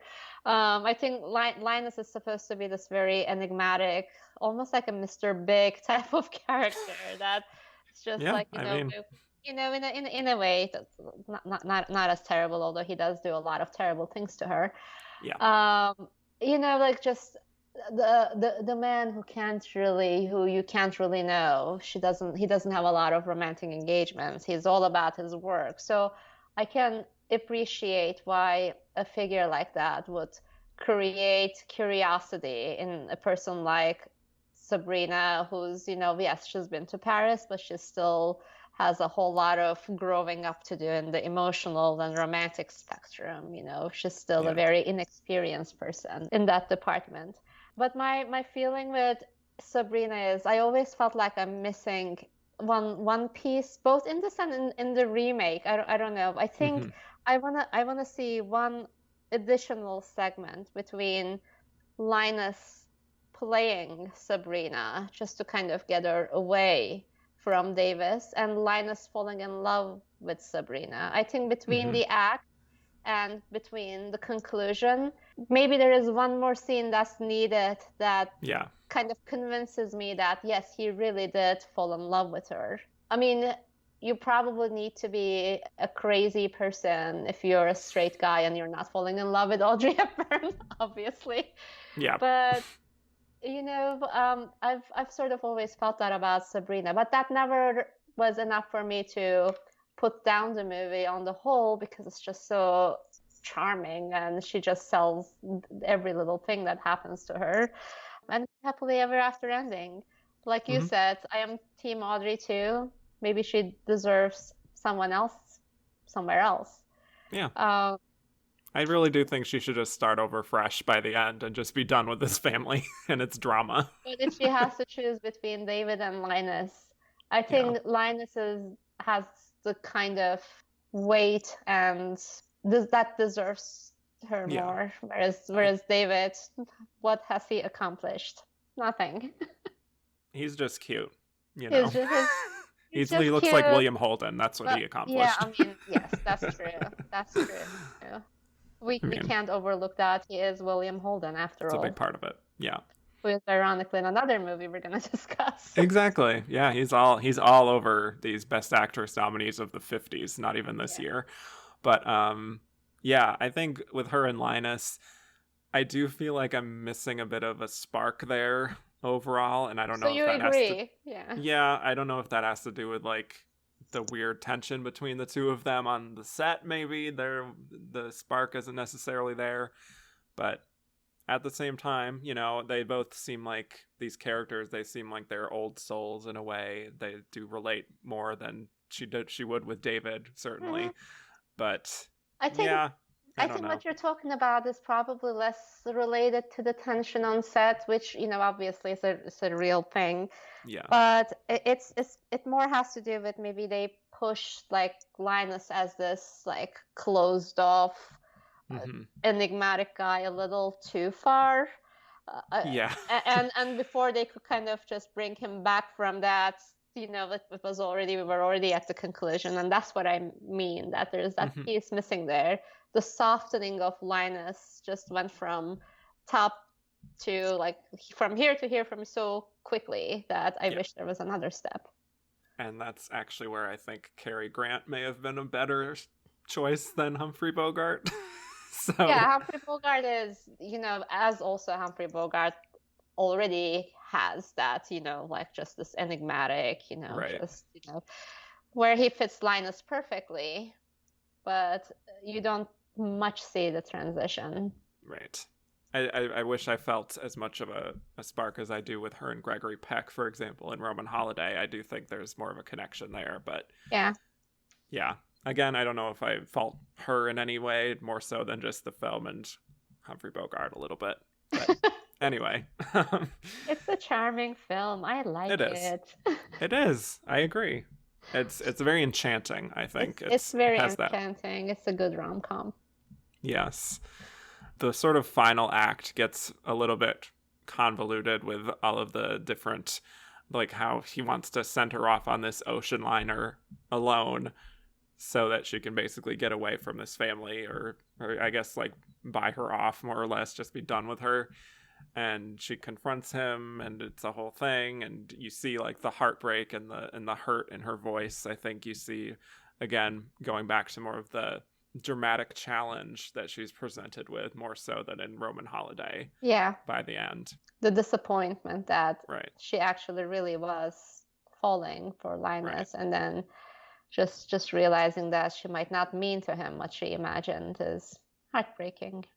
Yes. And again, this is still, yes, she's been to Paris, but a young woman at the very early stages of her romantic, emotional experiences with men. I mean, that's pretty much all I have on Audrey Hepburn and Sabrina. I think this is a really good follow-up nomination for her. This was not what I would consider to be afterglow of her, how we see sometimes where someone wins an Oscar and then we still like you, so we'll give you another nomination. Why not? This is like two very strong back-to-back nominations for her that really almost complement each other in a way. Agreed. This is Audrey Hepburn, the star. Yes. She definitely belongs in this lineup. Agreed. Well, let's move on to our final losing nominee, Jane Wyman for Magnificent Obsession. It's crazy to think about these women as losers. They lost. I know, right? But she is technically an Oscar winner, so at least there's that. She has won, and she has multiple career nominations throughout her run. This is the end of the road for Jane Wyman for my purposes. Her fourth and final. And a performance that would not fly today. Maybe not. We'll talk about it. Yeah. But yeah, obviously the Yearling is her first nomination. She wins for Johnny Belinda, and then nominated for The Blue Veil, and now here with Magnificent Obsession. Yeah, sadly, again, not nominated for All That Heaven Allows. One of my absolute faves. One of my absolute favorites ever, and also definitely one of my favorite Douglas Sirks. Yes. So by this point, I think Jane Wyman had definitely shown herself to be really just one of the go-to people for this kind of a character, just the woman who's kind of suffering in silence in a way, which she's almost always like this heroic, stoic sort of figure in a lot of her films in this era. And as an actress, I think she just showed herself to be very professional, easy to work with, hardworking kind of performer, and definitely someone who is willing to go to these more dramatic, darker places and melodrama in this case. And that's very much, for me, this is like pinnacle of Douglas Sirk melodrama in terms of the wildness of this plot. I know also how indirect all these things are, like you know what I mean? It's just the after effect of something else happening to someone that just causes something else to happen to someone else. and I'm like, oh, poor Raga Hassan. He's really, yes, he is an irresponsible person, but he's really getting blamed for a lot of things here that did he do? Maybe. Yeah. But yeah, they really do pile on him quite a bit here. They but do. He's playing a playboy, Bob Merrick, who gets into a boating accident, and I guess while he's being resuscitated, the doctor, he tries to save him, and in the midst of that has a heart attack and dies, and leaves his widow Helen, played by Jane Wyman, just sort of leaves her to grieve. And so she also finds out that her late husband had sort of adopted this principle of like paying it forward, basically, and not having people be indebted to him necessarily. And so Helen kind of tries to adopt that philosophy. So Bob is also trying to make it up to her about this whole thing. But in the process of that, she gets struck by a car, which leaves her blind. So she spends most of the rest of the film blind, and things get very complicated when Bob actually tries to develop a relationship with her, and it's sort of like under the ruse of him being a guy named Rob. Very, very clever. So yeah, they develop a romance. She's also seeking medical treatment to try to cure her blindness, which ends up being quite difficult. There's a lot to get into here. Tomris, thoughts on this film? And I think he is also kind of a dropout doctor who later on becomes like a top surgeon or something. Yes. A lot of things have to go right for the things that you see in this movie to happen. Yeah, pretty much. Or a lot of things have to go wrong the way you look at it. It's always, for me an immense experience, a big experience to watch a Douglas Sirk movie. And I always like Magnificent Obsession to a degree, but it's never been one of my go-to Sirks. If I'm in that, like, I can really use some good old melodrama, I either go for All That Heaven Allows or Imitation of Life. Those are, and the go-tos. But yeah, this is still a movie that you would understand why its lead actress would get an Oscar nomination. I mean, as we know, and this is not even ancient history, the Academy has a tendency to nominate, able-bodied people in, disability roles. It's seen as like either both a transformation and also falsely viewed as maybe like an heroic act to brave act. Yes. To bring a character stunning like and that. Brave. Stunning and brave. Like, look at the transformation. Yeah. Also, something that able-bodied people feel good about, in the sense that we're bringing awareness to this thing without, really thinking through the nuances of what they're doing actually in bringing that to life. But can we really fault Magnificent Obsession with that now? This is the 50s, like we always have to remind, it's a different time. It doesn't excuse it, but it's still a different time. Yeah. I think her performance, as you said, she does portray these like long-suffering women a lot. I mean, the silent suffering is basically her Oscar win, right? Yeah, literally in that case. Literally in that case, she was playing a mute rape victim. In this movie, yes, we do see some range and resilience from Jane Wyman, especially in the scenes where pre-accident, pre-blindness, when she's confronting Rock Hudson. There's definitely something very dignified about her in her whole career, and she brings that sense of dignity to this role as well. Somehow, I don't know, it just maybe felt more of a comfortable role for her. I don't know how to put this, but it's not necessarily one that she has to go to, extremes. But one thing I will say, on the disability note, it is sort of maybe still ahead of its time a little bit in not portraying her, blindness as something that she is like extremely solemn about, like you Right. see that after that she is dressed, and of course her wealth helps us. She is, let's acknowledge that she is a rich woman. She has the conveniences of life. She has people assisting her.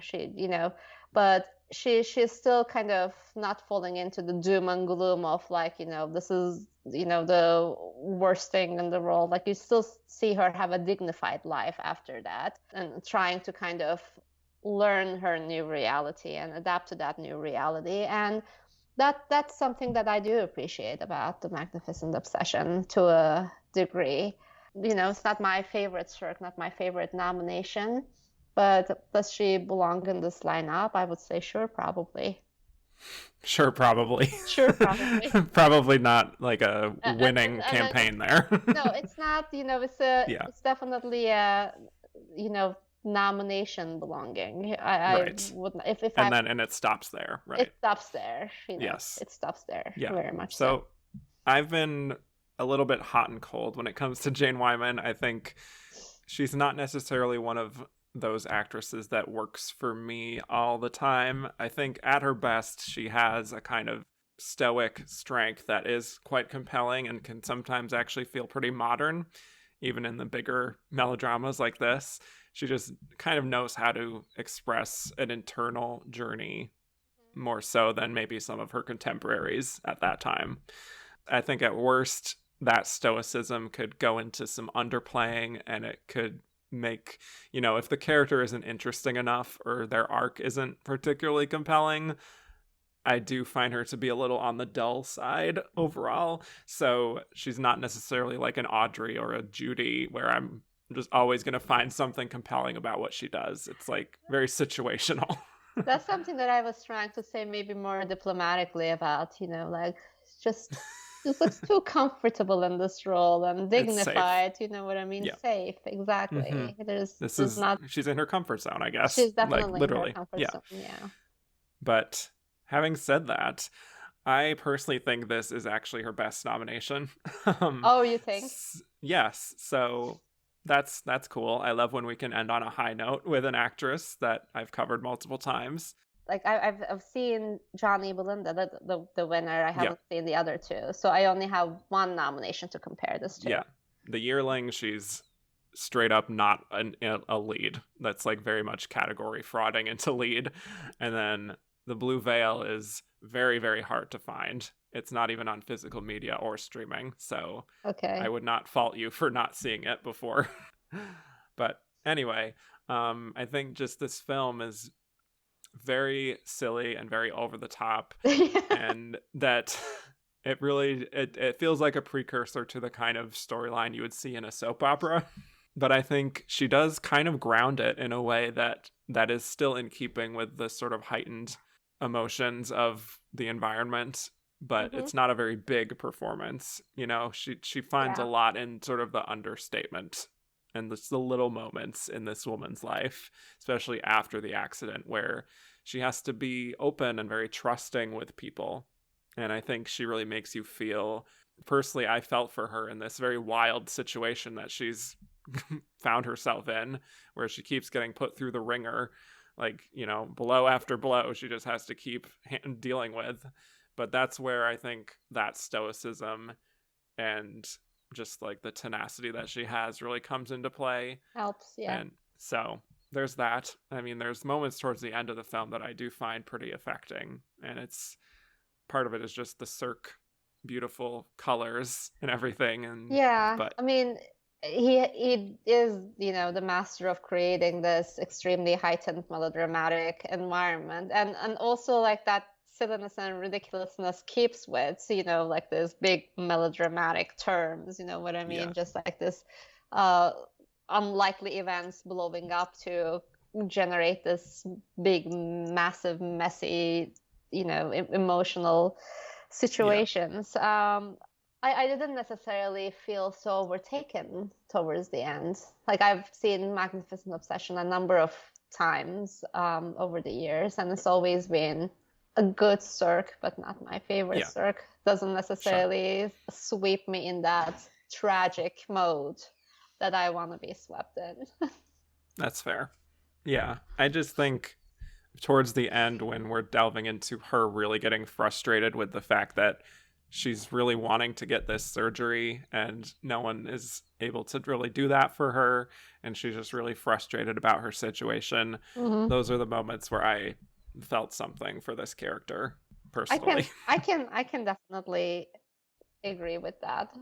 Yeah. It does pull me out though, like the the improbability of Hudson's arc, just going back to this medical, and then you see Jane Wyman so neatly, prettily wrapped around her head in the hospital bed. Like, it's just it's not necessarily an exit that captivates me for various different reasons. Maybe these are some of the more shallow ones, but here I am. Yeah. Well, I mean, the scene that I think is a standout for her is when she talks about how, like, she doesn't always like sleeping because she knows she'll wake up without seeing the dawn. And we see her just kind of like walking around the room, and it's almost dark, and like the music is swelling, and she's just like feeling around the room kind of aimlessly. And she goes out into the balcony and she like drops a plant, and she just breaks down in tears. It's one of those moments where it doesn't necessarily have to be there from like a plot perspective, but it gives you some insight into how helpless this character feels, and that, how much fuller her life is when Rock Hudson does actually visit her, and how relaxed and sort of warm she feels in his presence. Yeah. I mean, it's kind of a thorny plot in terms of like extremely thorny in terms of keeping it straight. The power dynamics. Yeah. And that scene that you talk about is probably one of the reasons behind the nomination. One of the bigger scenes. But like I was saying, I responded to some of her scenes more in the earlier phases. Before the accident, I really love that confrontation that she has with Rock Hudson, upon her husband's passing. And I also like that small moment where she's sitting by the water and led there by a kid, and they have this little playful exchange. Those are the small moments that I respond more in this movie. The big moments, because maybe the whole convolutedness of the whole thing, it never necessarily registered with me as something that I can actually have genuine feelings for. Yeah. I mean, do you feel the romance between the two of them by the end? Were you kind of swept into that, or were you kind of feeling like this is a weird, icky dynamic? Like, how do you feel about it? I wouldn't call it icky. I definitely wouldn't call it icky. I definitely appreciate the romance more maybe on an intellectual level, right. Because there's also something very forbidden about something that, a person you're resenting now becomes your kind of number one supporter and advocate. Enemies to lovers. Yeah, exactly. So I feel it on those terms. But whether the story sold me that this was just a genuine love and they have to have each other, otherwise they're gonna die, which is what I want from my love stories. They have to have each other, or like they're gonna die. There's no other way. Right. That I don't necessarily find here, and it's ironic for a melodrama, which is like the very genre that you would actually want to feel those feelings. Like these two belong together. Not so much here. Yeah.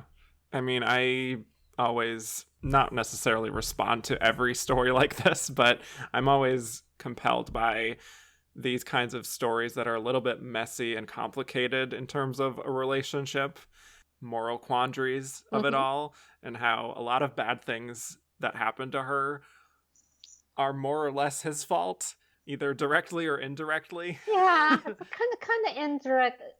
Yeah, kind of indirectly. And yet, he's there for her. He seems to love her, and she eventually seems to appreciate his company.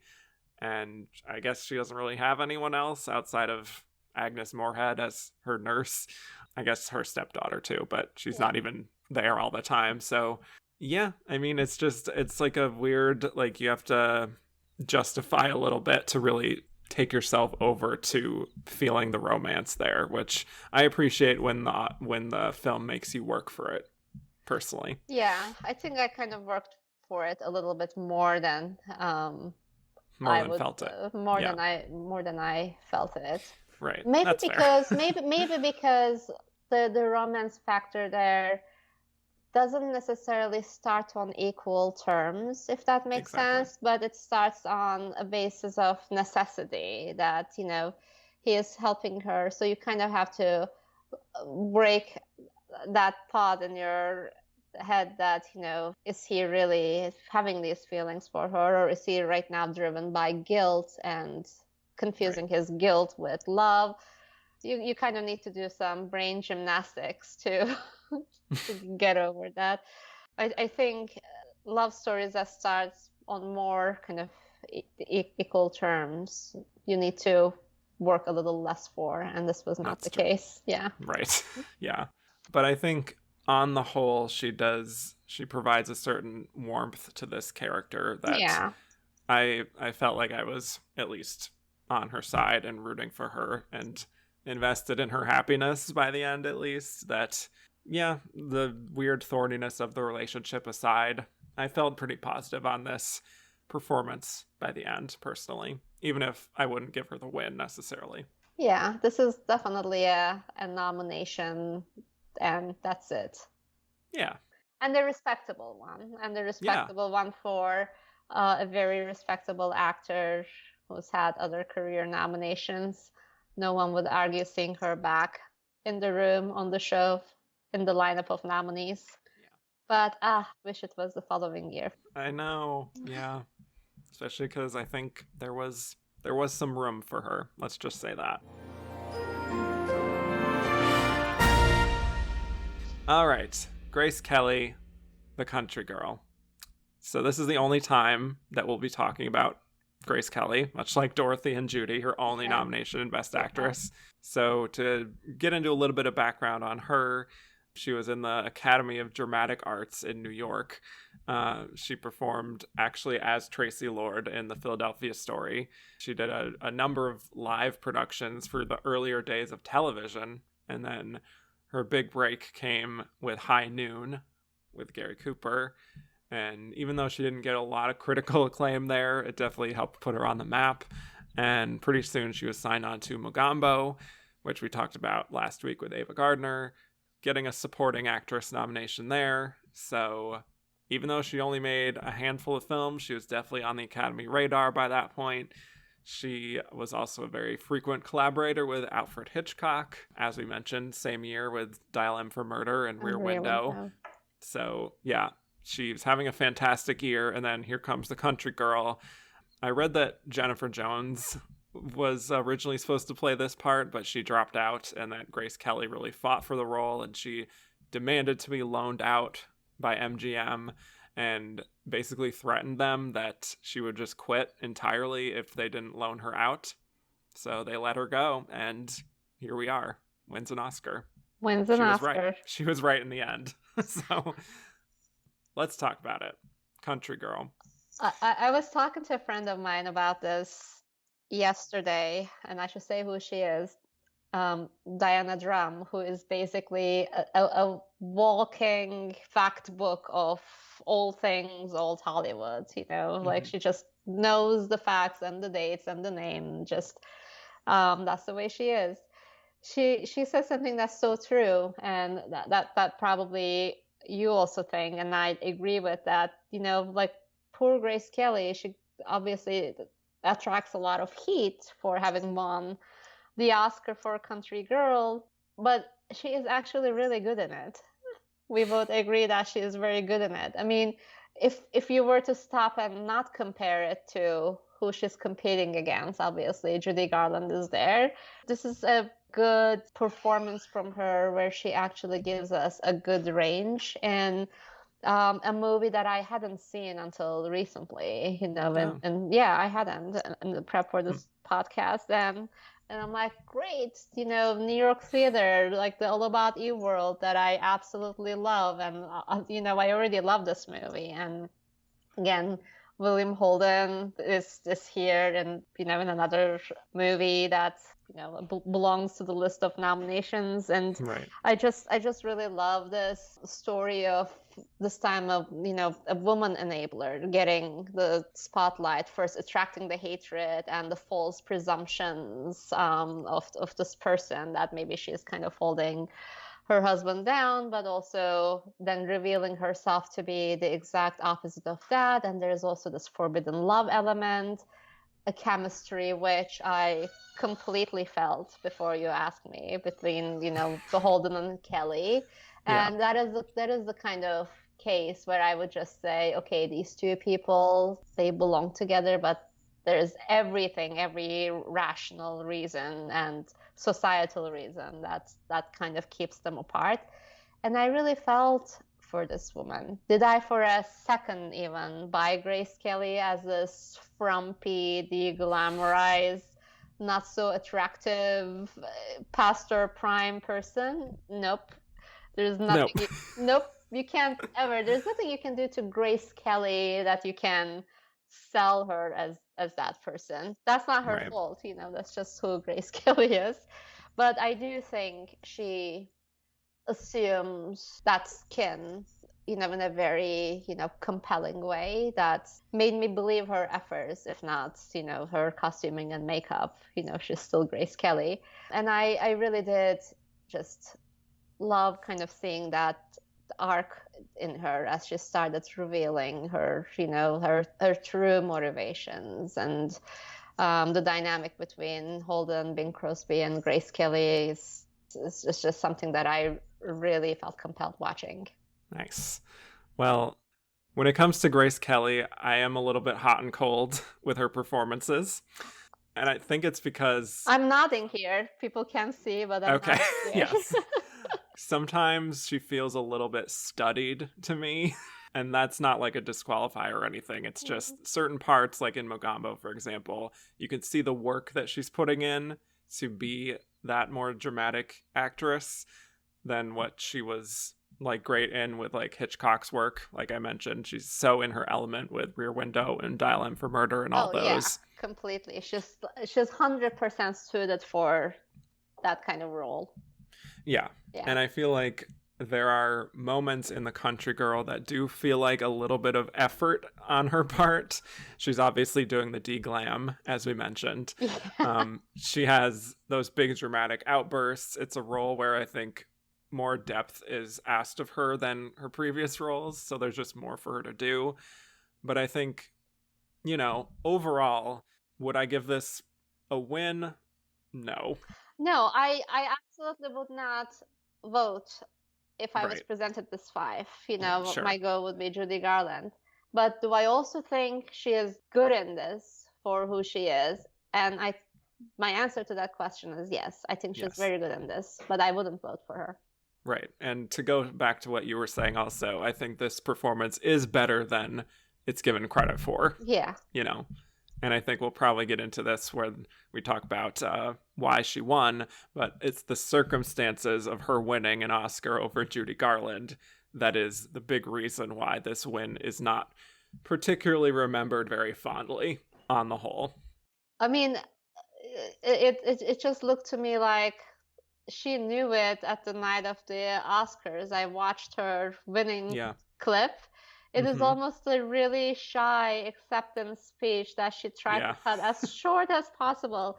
I think she said something like, I'm thrilled in this moment that is kind of keeping me away from saying the things that I want to say. But thank you to everyone who made it possible, and then just left. That was it. I mean, yes, speeches were a lot shorter then, but she almost felt like kind of embarrassed to walk away. Yeah. Or maybe I was projecting.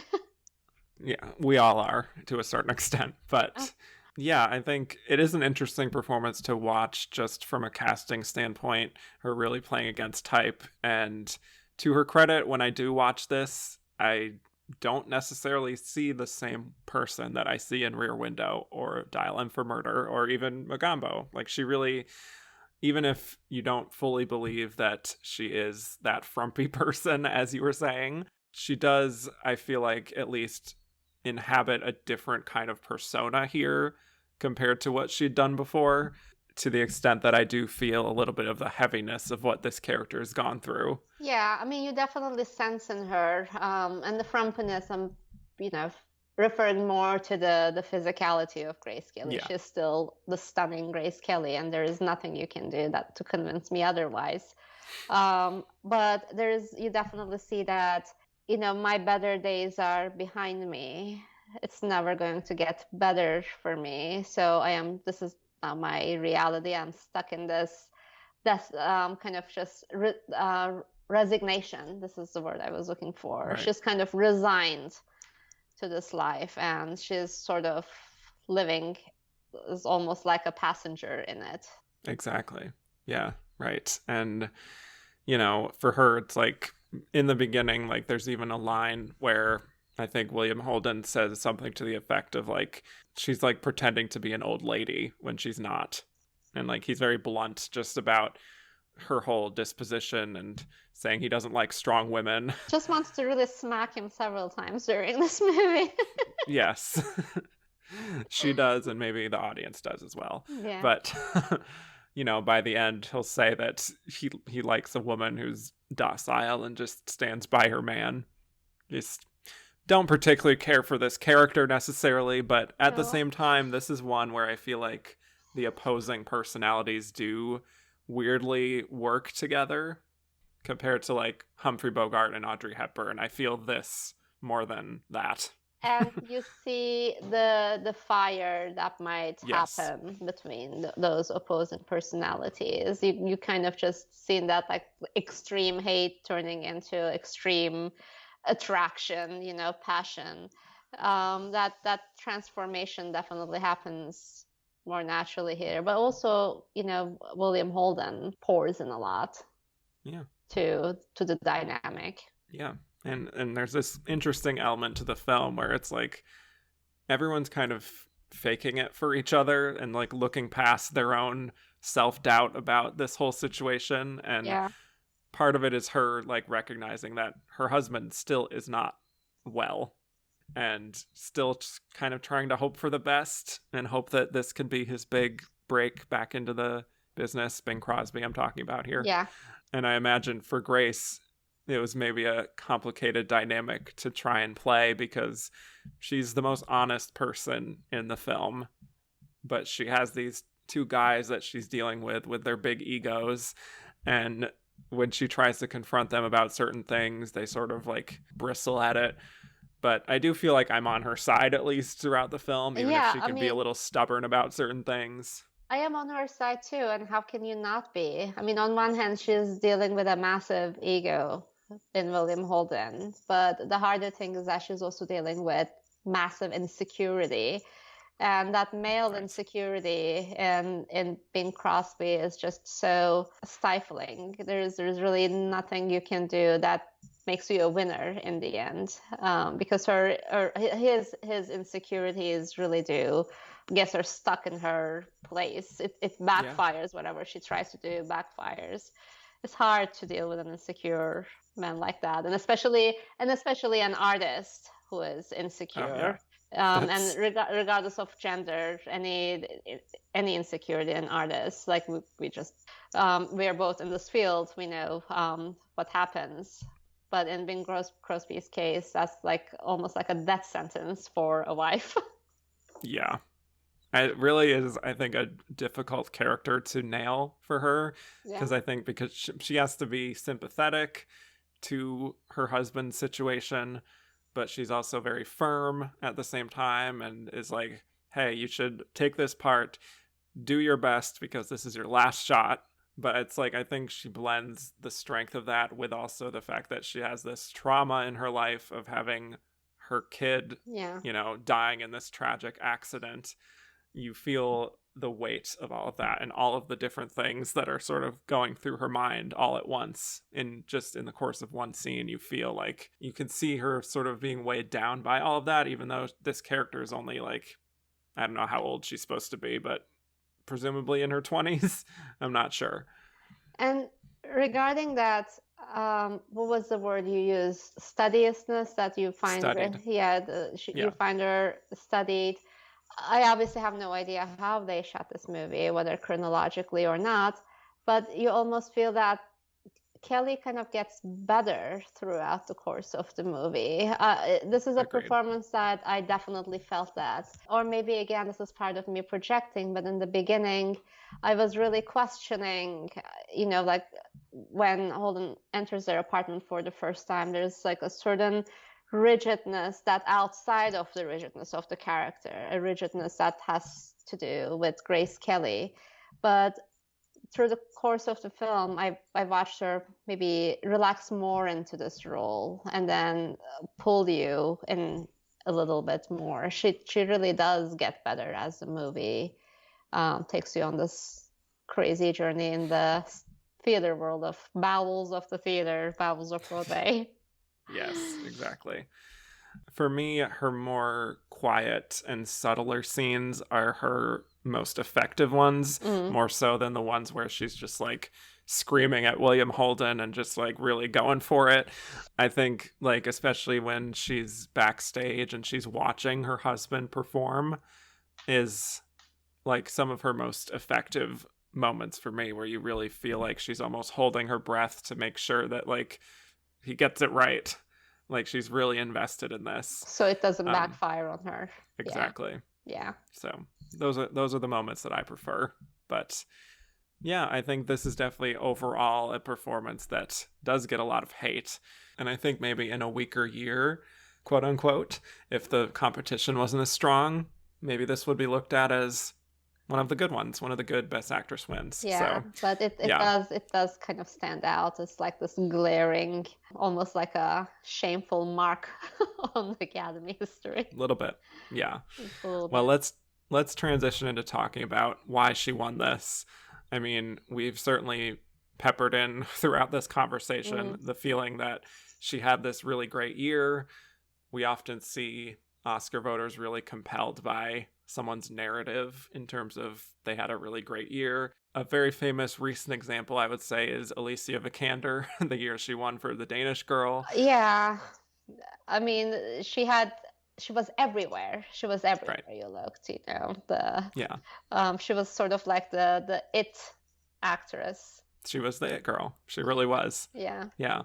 And Oscar voters really love an it girl in Best Actress, and that has been true throughout Academy history. It still remains today. But it's still a head scratcher in the sense that in the Academy history, I feel like there are also return stories. I'm not calling comeback because I always think about Sunset Boulevard when she says comeback. I hate that word. It's a return.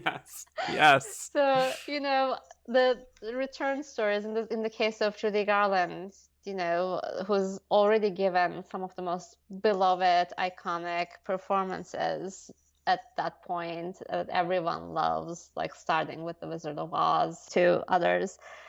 I still find it to be a head scratcher that people didn't respond to that. And it wasn't just going to be an empty return story. It was also backed by a movie and performance that you couldn't necessarily turn away from. And these days, sometimes those like return stories are things that we make up in the press world, like, oh, this is like a big comeback for this person, blah, blah, blah. And then you just realize come Oscar night or when the nominations are announced, like, it was all in the media. Academy voters were actually not thinking of in those terms. I don't want to give examples right now, but we have had instances like that.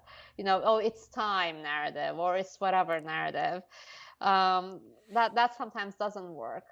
And to that point, when there is that narrative out there, sometimes it backfires. It backfires in the way that you can't tell me what to do or how to feel about a certain movie or a performer. You know what I mean? You cover sure do. Yeah, you cover the Academy history and the contemporary Oscars pretty intimately to know that I am not going to be told what movie to vote for or what performer to welcome back to, our ranks. Yep.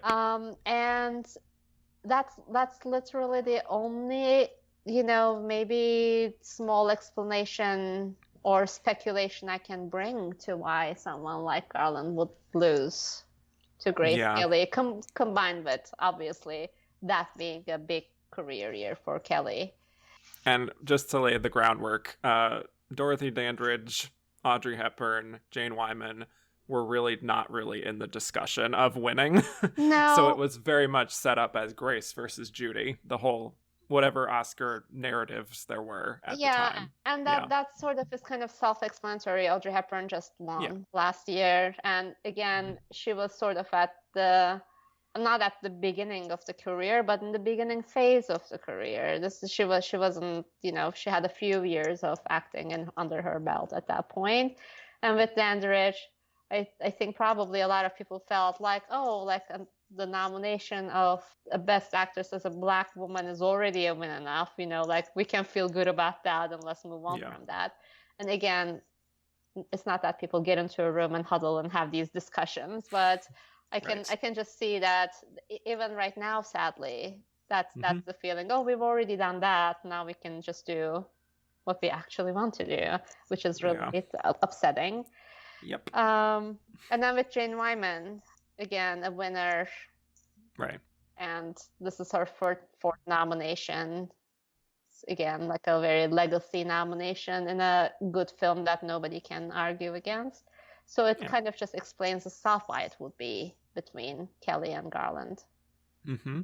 Yeah. And in terms of precursors, whatever ones there were at that time, much less, but both of them won Golden Globes, Grace Kelly and Judy Garland.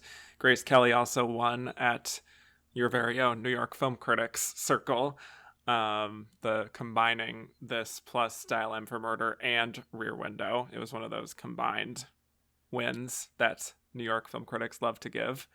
And also won National Board of Review, Grace Kelly, for those 3 films. So in terms of precursor-wise, Grace Kelly had pretty much won everything.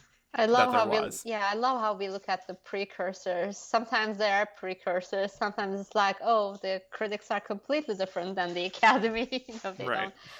I mean, I wouldn't necessarily think so much about those precursors today because like the field is a lot more saturated right now. There's always a different award show, a different group that's awarding. But I would assume that in the 50s, everything probably meant a lot more because there weren't as much of it or as publicized. You know what I mean? If you have one headliner that you won the Critics Circle or you won the Globe, that's that much more awareness or a reminder that people should take you seriously. Yeah.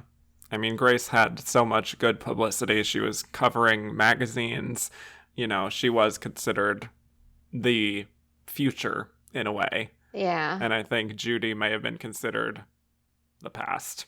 That's sort of how I it is also, we also do have to think about how people look at actresses in Hollywood, which is something that you mentioned. Mm-hmm. Garland's looks they were always criticized, like it's almost like a work in progress thing to be improved in the industry's eyes. And there comes Grace Kelly as this, princess beauty, you know what I mean? Yeah. Just to briefly talk about the Oscars themselves, Judy actually had cameras in her hospital room because she had just given birth to her son, Joey. And she got cameras in there just in case she won. Very similar to the Joan Crawford, Mildred Pierce type of situation. Right. Except, unfortunately, she lost. But, yeah, kind of a painful story there. But do you share my observation that Grace Kelly almost too quickly rushed through her speech and just clutched the award? And yeah. Sometimes I think certain actors are just sort of overwhelmed with the whole situation and want to get off stage as soon as possible. And that's sort of how this felt. It certainly felt like that. And like knowing the Grace versus Judy Right. I'm sure there was a little bit of guilt there. Yeah, right? That it almost So. felt like maybe embarrassment is not the right word, but the guilt of like, you know, like I just don't want to be here right now, and I'll just grab perhaps it and then to bring it back to 2018, a little bit of Olivia Colman being like, I'm sorry, Glenn, I didn't want this to happen this way. It's a little bit like that. Yeah, it is a little bit like that. So the difference being that was the right movie for her, maybe wrong movie for Glenn Close, or fair, you know, but this was not even a little bit ambiguous. Who was the more deserving winner in my eyes? Definitely. Well, let's just get into some quick Twitter questions. All I know right. we're running long, but we knew this would happen. This is from Christoph N., who said, given her other films that year, why did the Academy choose to honor Grace Kelly for The Country Girl, even although she is totally overshadowed by Bing Crosby, of all people, in that one? I don't know if she's completely overshadowed with Bing Crosby, but there is definitely a history. They're co-leads, I get it. Yeah, but there is definitely a history and an ongoing history, and best actresses, you know, like actors really love seeing, you know, gorgeous performers to kind of de-glamorize themselves and go to a place where it is not expected of them. And this is one of these cases that, you know, Grace Kelly in this frumpier outfits, big thick glasses. And also, you know, yes, let's not put down her performance. She gives a really good performance, but compared to the other roles where something like Rear Window is a more natural fit for her, maybe, like we were saying, maybe that doesn't feel as actorly to somebody to watch than Country Girl. That's what I was going to say, is that it's just the more traditionally dramatic type of performance that they have always loved. So It was always going to be the Country Girl, I think. Andrew Carden said, does Grace Kelly still win if Dial M for Murder and Rear Window aren't released in 54? Who can say? I might say yes. I mean, I don't know if I can say yes or no. I will just say that having a substantial body of work absolutely always helps, as we were saying. But had the movies were not there, would she win? Like, probably. I don't know. Yeah. Very hard to say. Removed 70 years from it. I can only acknowledge that it helped to her win, but would it cause her to lose? I can't. Yeah.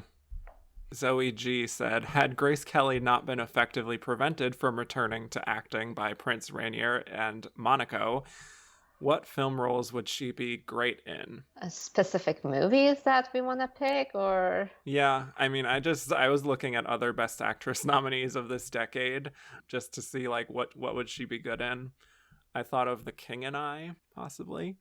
The Nun Story. I can definitely something like that. I can definitely see Grace Kelly, Deborah Carr parallel. You know, it could be something like that. Peyton Place. I don't know.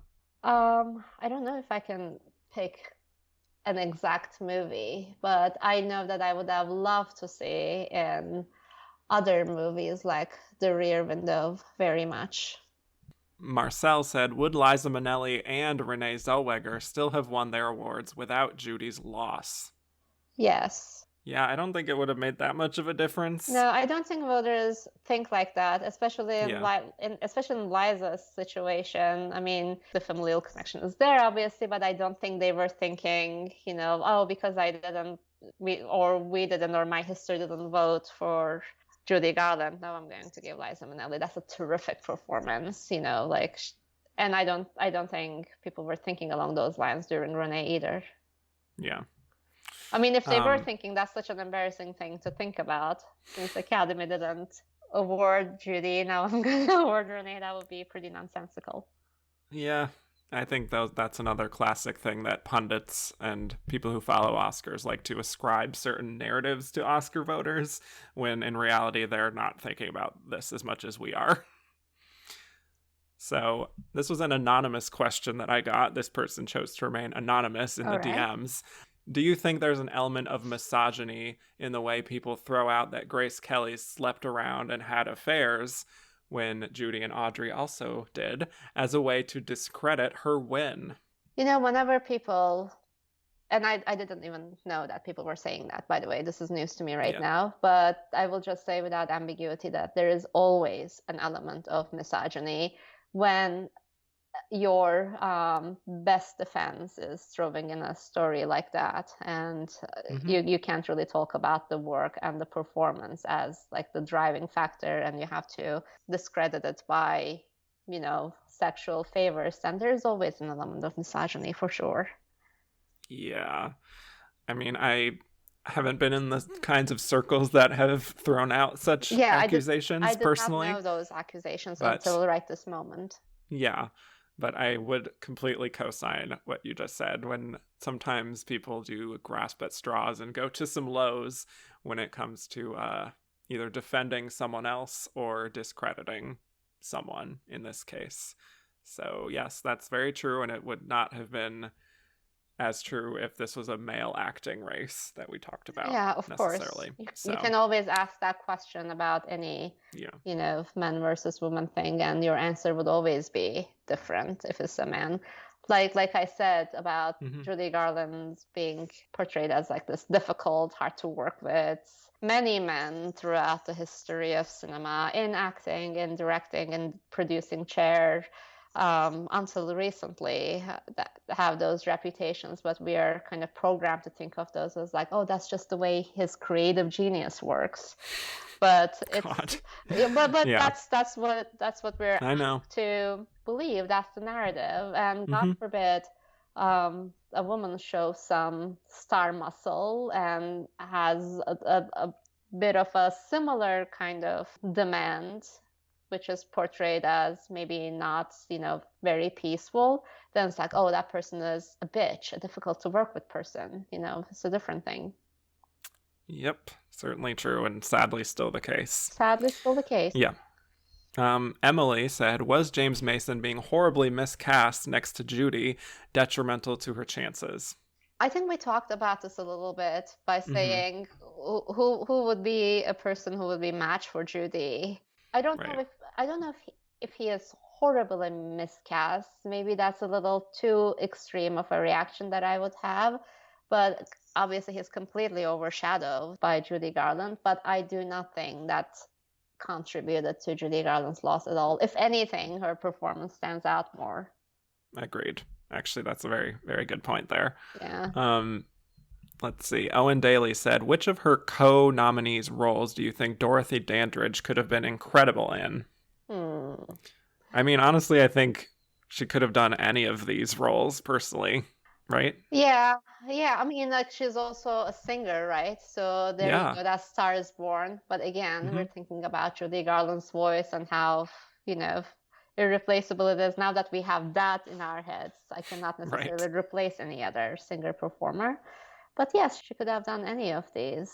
Yeah. She was a good actor with a promising career. Cut too short. I'd say maybe Sabrina might work best for her. I think that would be cool to see. So I'll go with that. Chelsea said, Audrey has my favorite Afterglow nom where she's great in a charming film. Had this been her debut, do you think she would have won? No, she would not have won in this lineup. Yeah. Not against Probably not. Kelly versus Garland. And, like if we're going to describe Afterglow, not necessarily a second nomination, but also like, oh, we like this person. We really like this person. Right. This is not necessarily exactly fitting that mold either, because she is very good in Sabrina. Right. She also asked, what are some of your favorite Afterglow nominations? Oh dear, I have no idea. Do we even...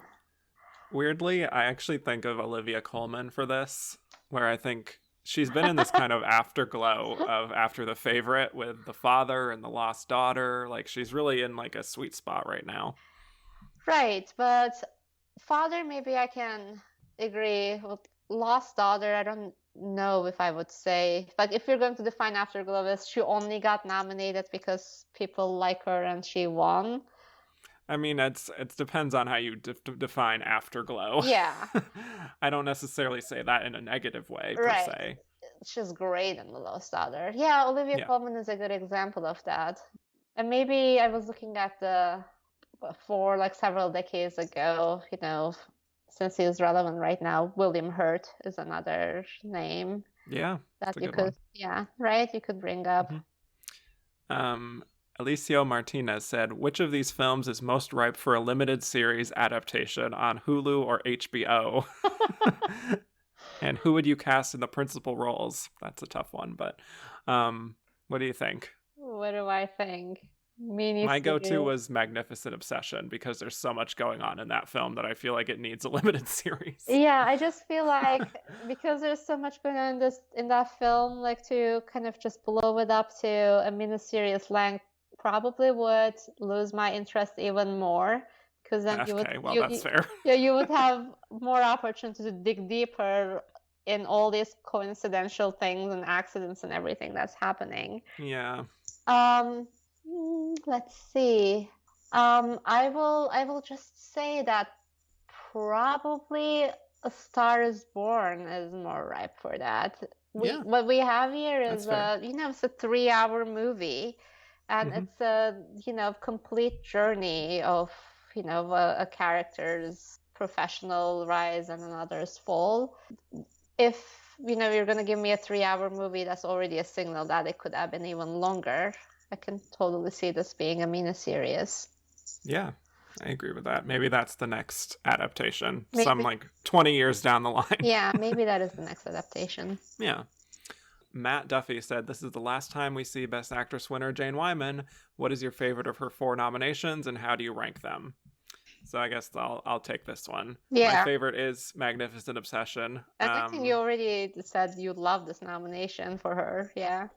I mean, yeah, of the 4, I would say. Yeah, of the 4. Yeah. And then number 2, I guess, Johnny Belinda. Number 3, The Yearling. And number 4, The Blue Veil. Yeah. So for anyone playing along who's been watching the movies alongside me, you'll know what I'm talking about. And as someone who's seen 2 out of 4 of these, I would rank Johnny Belinda higher than Magnificent Obsession. Fair enough. But that's me. Yeah. And a few more here. Cinema Sex Kitten said, 1954 is the year monster movies have an explosion of popularity, including Godzilla, Them, and The Creature from the Black Lagoon. Which of these women do you think would have done the best in this subgenre? Because of her versatility, maybe Judy Garland. That would be wild. That would be love wild, to see that. But that's the thing. That would be wild. That's why I picked her. Yeah. And definitely not someone like Jane Wyman.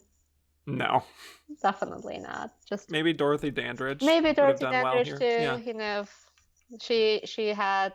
She has an expressiveness to her that could work there. Expressiveness to her, and she has Tarzan in her resume, and there's a more natural of a transition there. Yes. And maybe Grace Kelly to a certain degree too, because of the Beauty and the Beast aspect of the Yeah. You can totally see that kind of a monster movie. That will be definitely. You think about Naomi Watts and King Kong and how great she is, There you go. Right. Let's see if there's anything else here. Well, this is just not really related to Best Actress, but Owen Daly said, why do you think the Academy only gave Douglas Sirk movies acting nominations and not any below-the-line nominations? This is an interesting question. Maybe I would just say because he is a director mostly of melodramas, and melodramas by definition are extremely heightened worlds of reality. I can see an element of not necessarily appreciating his productions for what they are, and maybe looking more for traces of realism and drama in them, and not necessarily understanding melodrama requires a different kind of heightened world, and his movies are impeccable in that sense. But if you're looking for more grounded work, that's not going to be Douglas Sirk, and that's for a reason. I think now that it's period, we have more appreciation of what it is.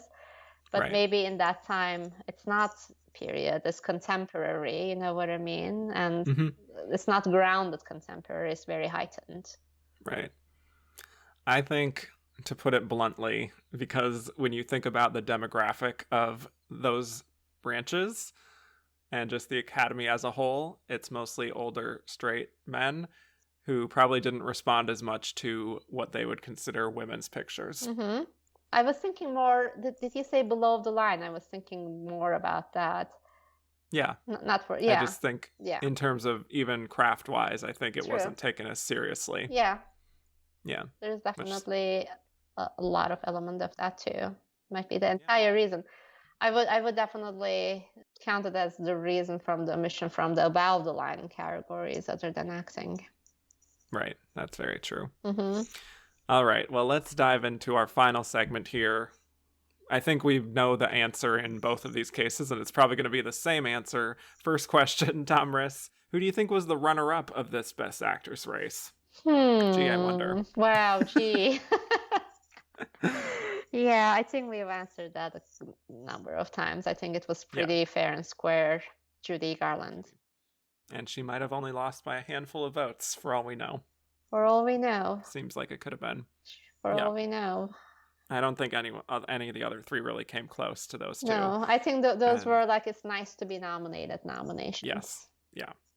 And then, who would you have voted for from this lineup? I would have gone for Judy. Hot take. Hot take. No, sorry, don't hate me. Yes, your Twitter mentions will be blowing up after this. Yeah, how dare you? Yes, I will definitely be on that bandwagon as well. Judy Garland, 1,000% would get my vote from this lineup. There you go. Which I think, again, is a very good lineup. It is a very good lineup. It's a really iconic lineup. Yeah. So there you have it, folks. Tomris, thank you so much. I really, really do appreciate our conversations together. Thank you so much. You brought the takes. You did your homework. And I thank you for that, because this is a busy time, I know. Thank you for bringing me back. It's always, a thrill to be on this show. And it's also, on a personal note, it's been great to see both the start of the infancy of your podcast and how massive and big it is, with a really deservingly dedicated following out there. So congratulations on making me, and thank you for making me a part of the journey, both in the early days and now. Of course. Yes. And listen, I don't know if people know this, but without you, I wouldn't have been able to have Alicia Malone on the show. I wouldn't be able to have Dave Karger. I wouldn't be able to have Mark Harris. So I thank you for doing that. Oh, please. My pleasure. Yes. Well, tell people where they can find more of your great work on the internet. Oh, thank you. Well, I write on a freelance basis. Mostly you can find my work on Variety and RogerEbert.com, and sometimes AV Club and Playlist. And if you look at my Twitter bio, I have a bunch of other links where you can read me on my hot takes. On your hot takes. On my hot takes, like Judy Garland should have won. Wow. Brave. Thank you all so much for listening. You can find me on Twitter at Kevin_Jacobson. Podcast is at Oscar Runner-Up. Instagram at And the Runner-Up is. Rate, review, and subscribe if you haven't already. And if you liked what you heard and want to hear more, patreon.com/andtherunnerup is. A lot of bonus episodes there. So, next week we'll be covering 1955. The nominees there were Susan Hayward in I'll Cry Tomorrow, Katharine Hepburn in Summertime, Jennifer Jones in Love is a Many Splendid Thing, Anna Magnani for The Rose Tattoo, and Eleanor Parker for Interrupted Melody, with the winner being Anna Magnani. So that's what to watch before next episode. Thank you so much again, Tomris. Thank you, Kevin. Appreciate it. And with that, I will bid you all adieu.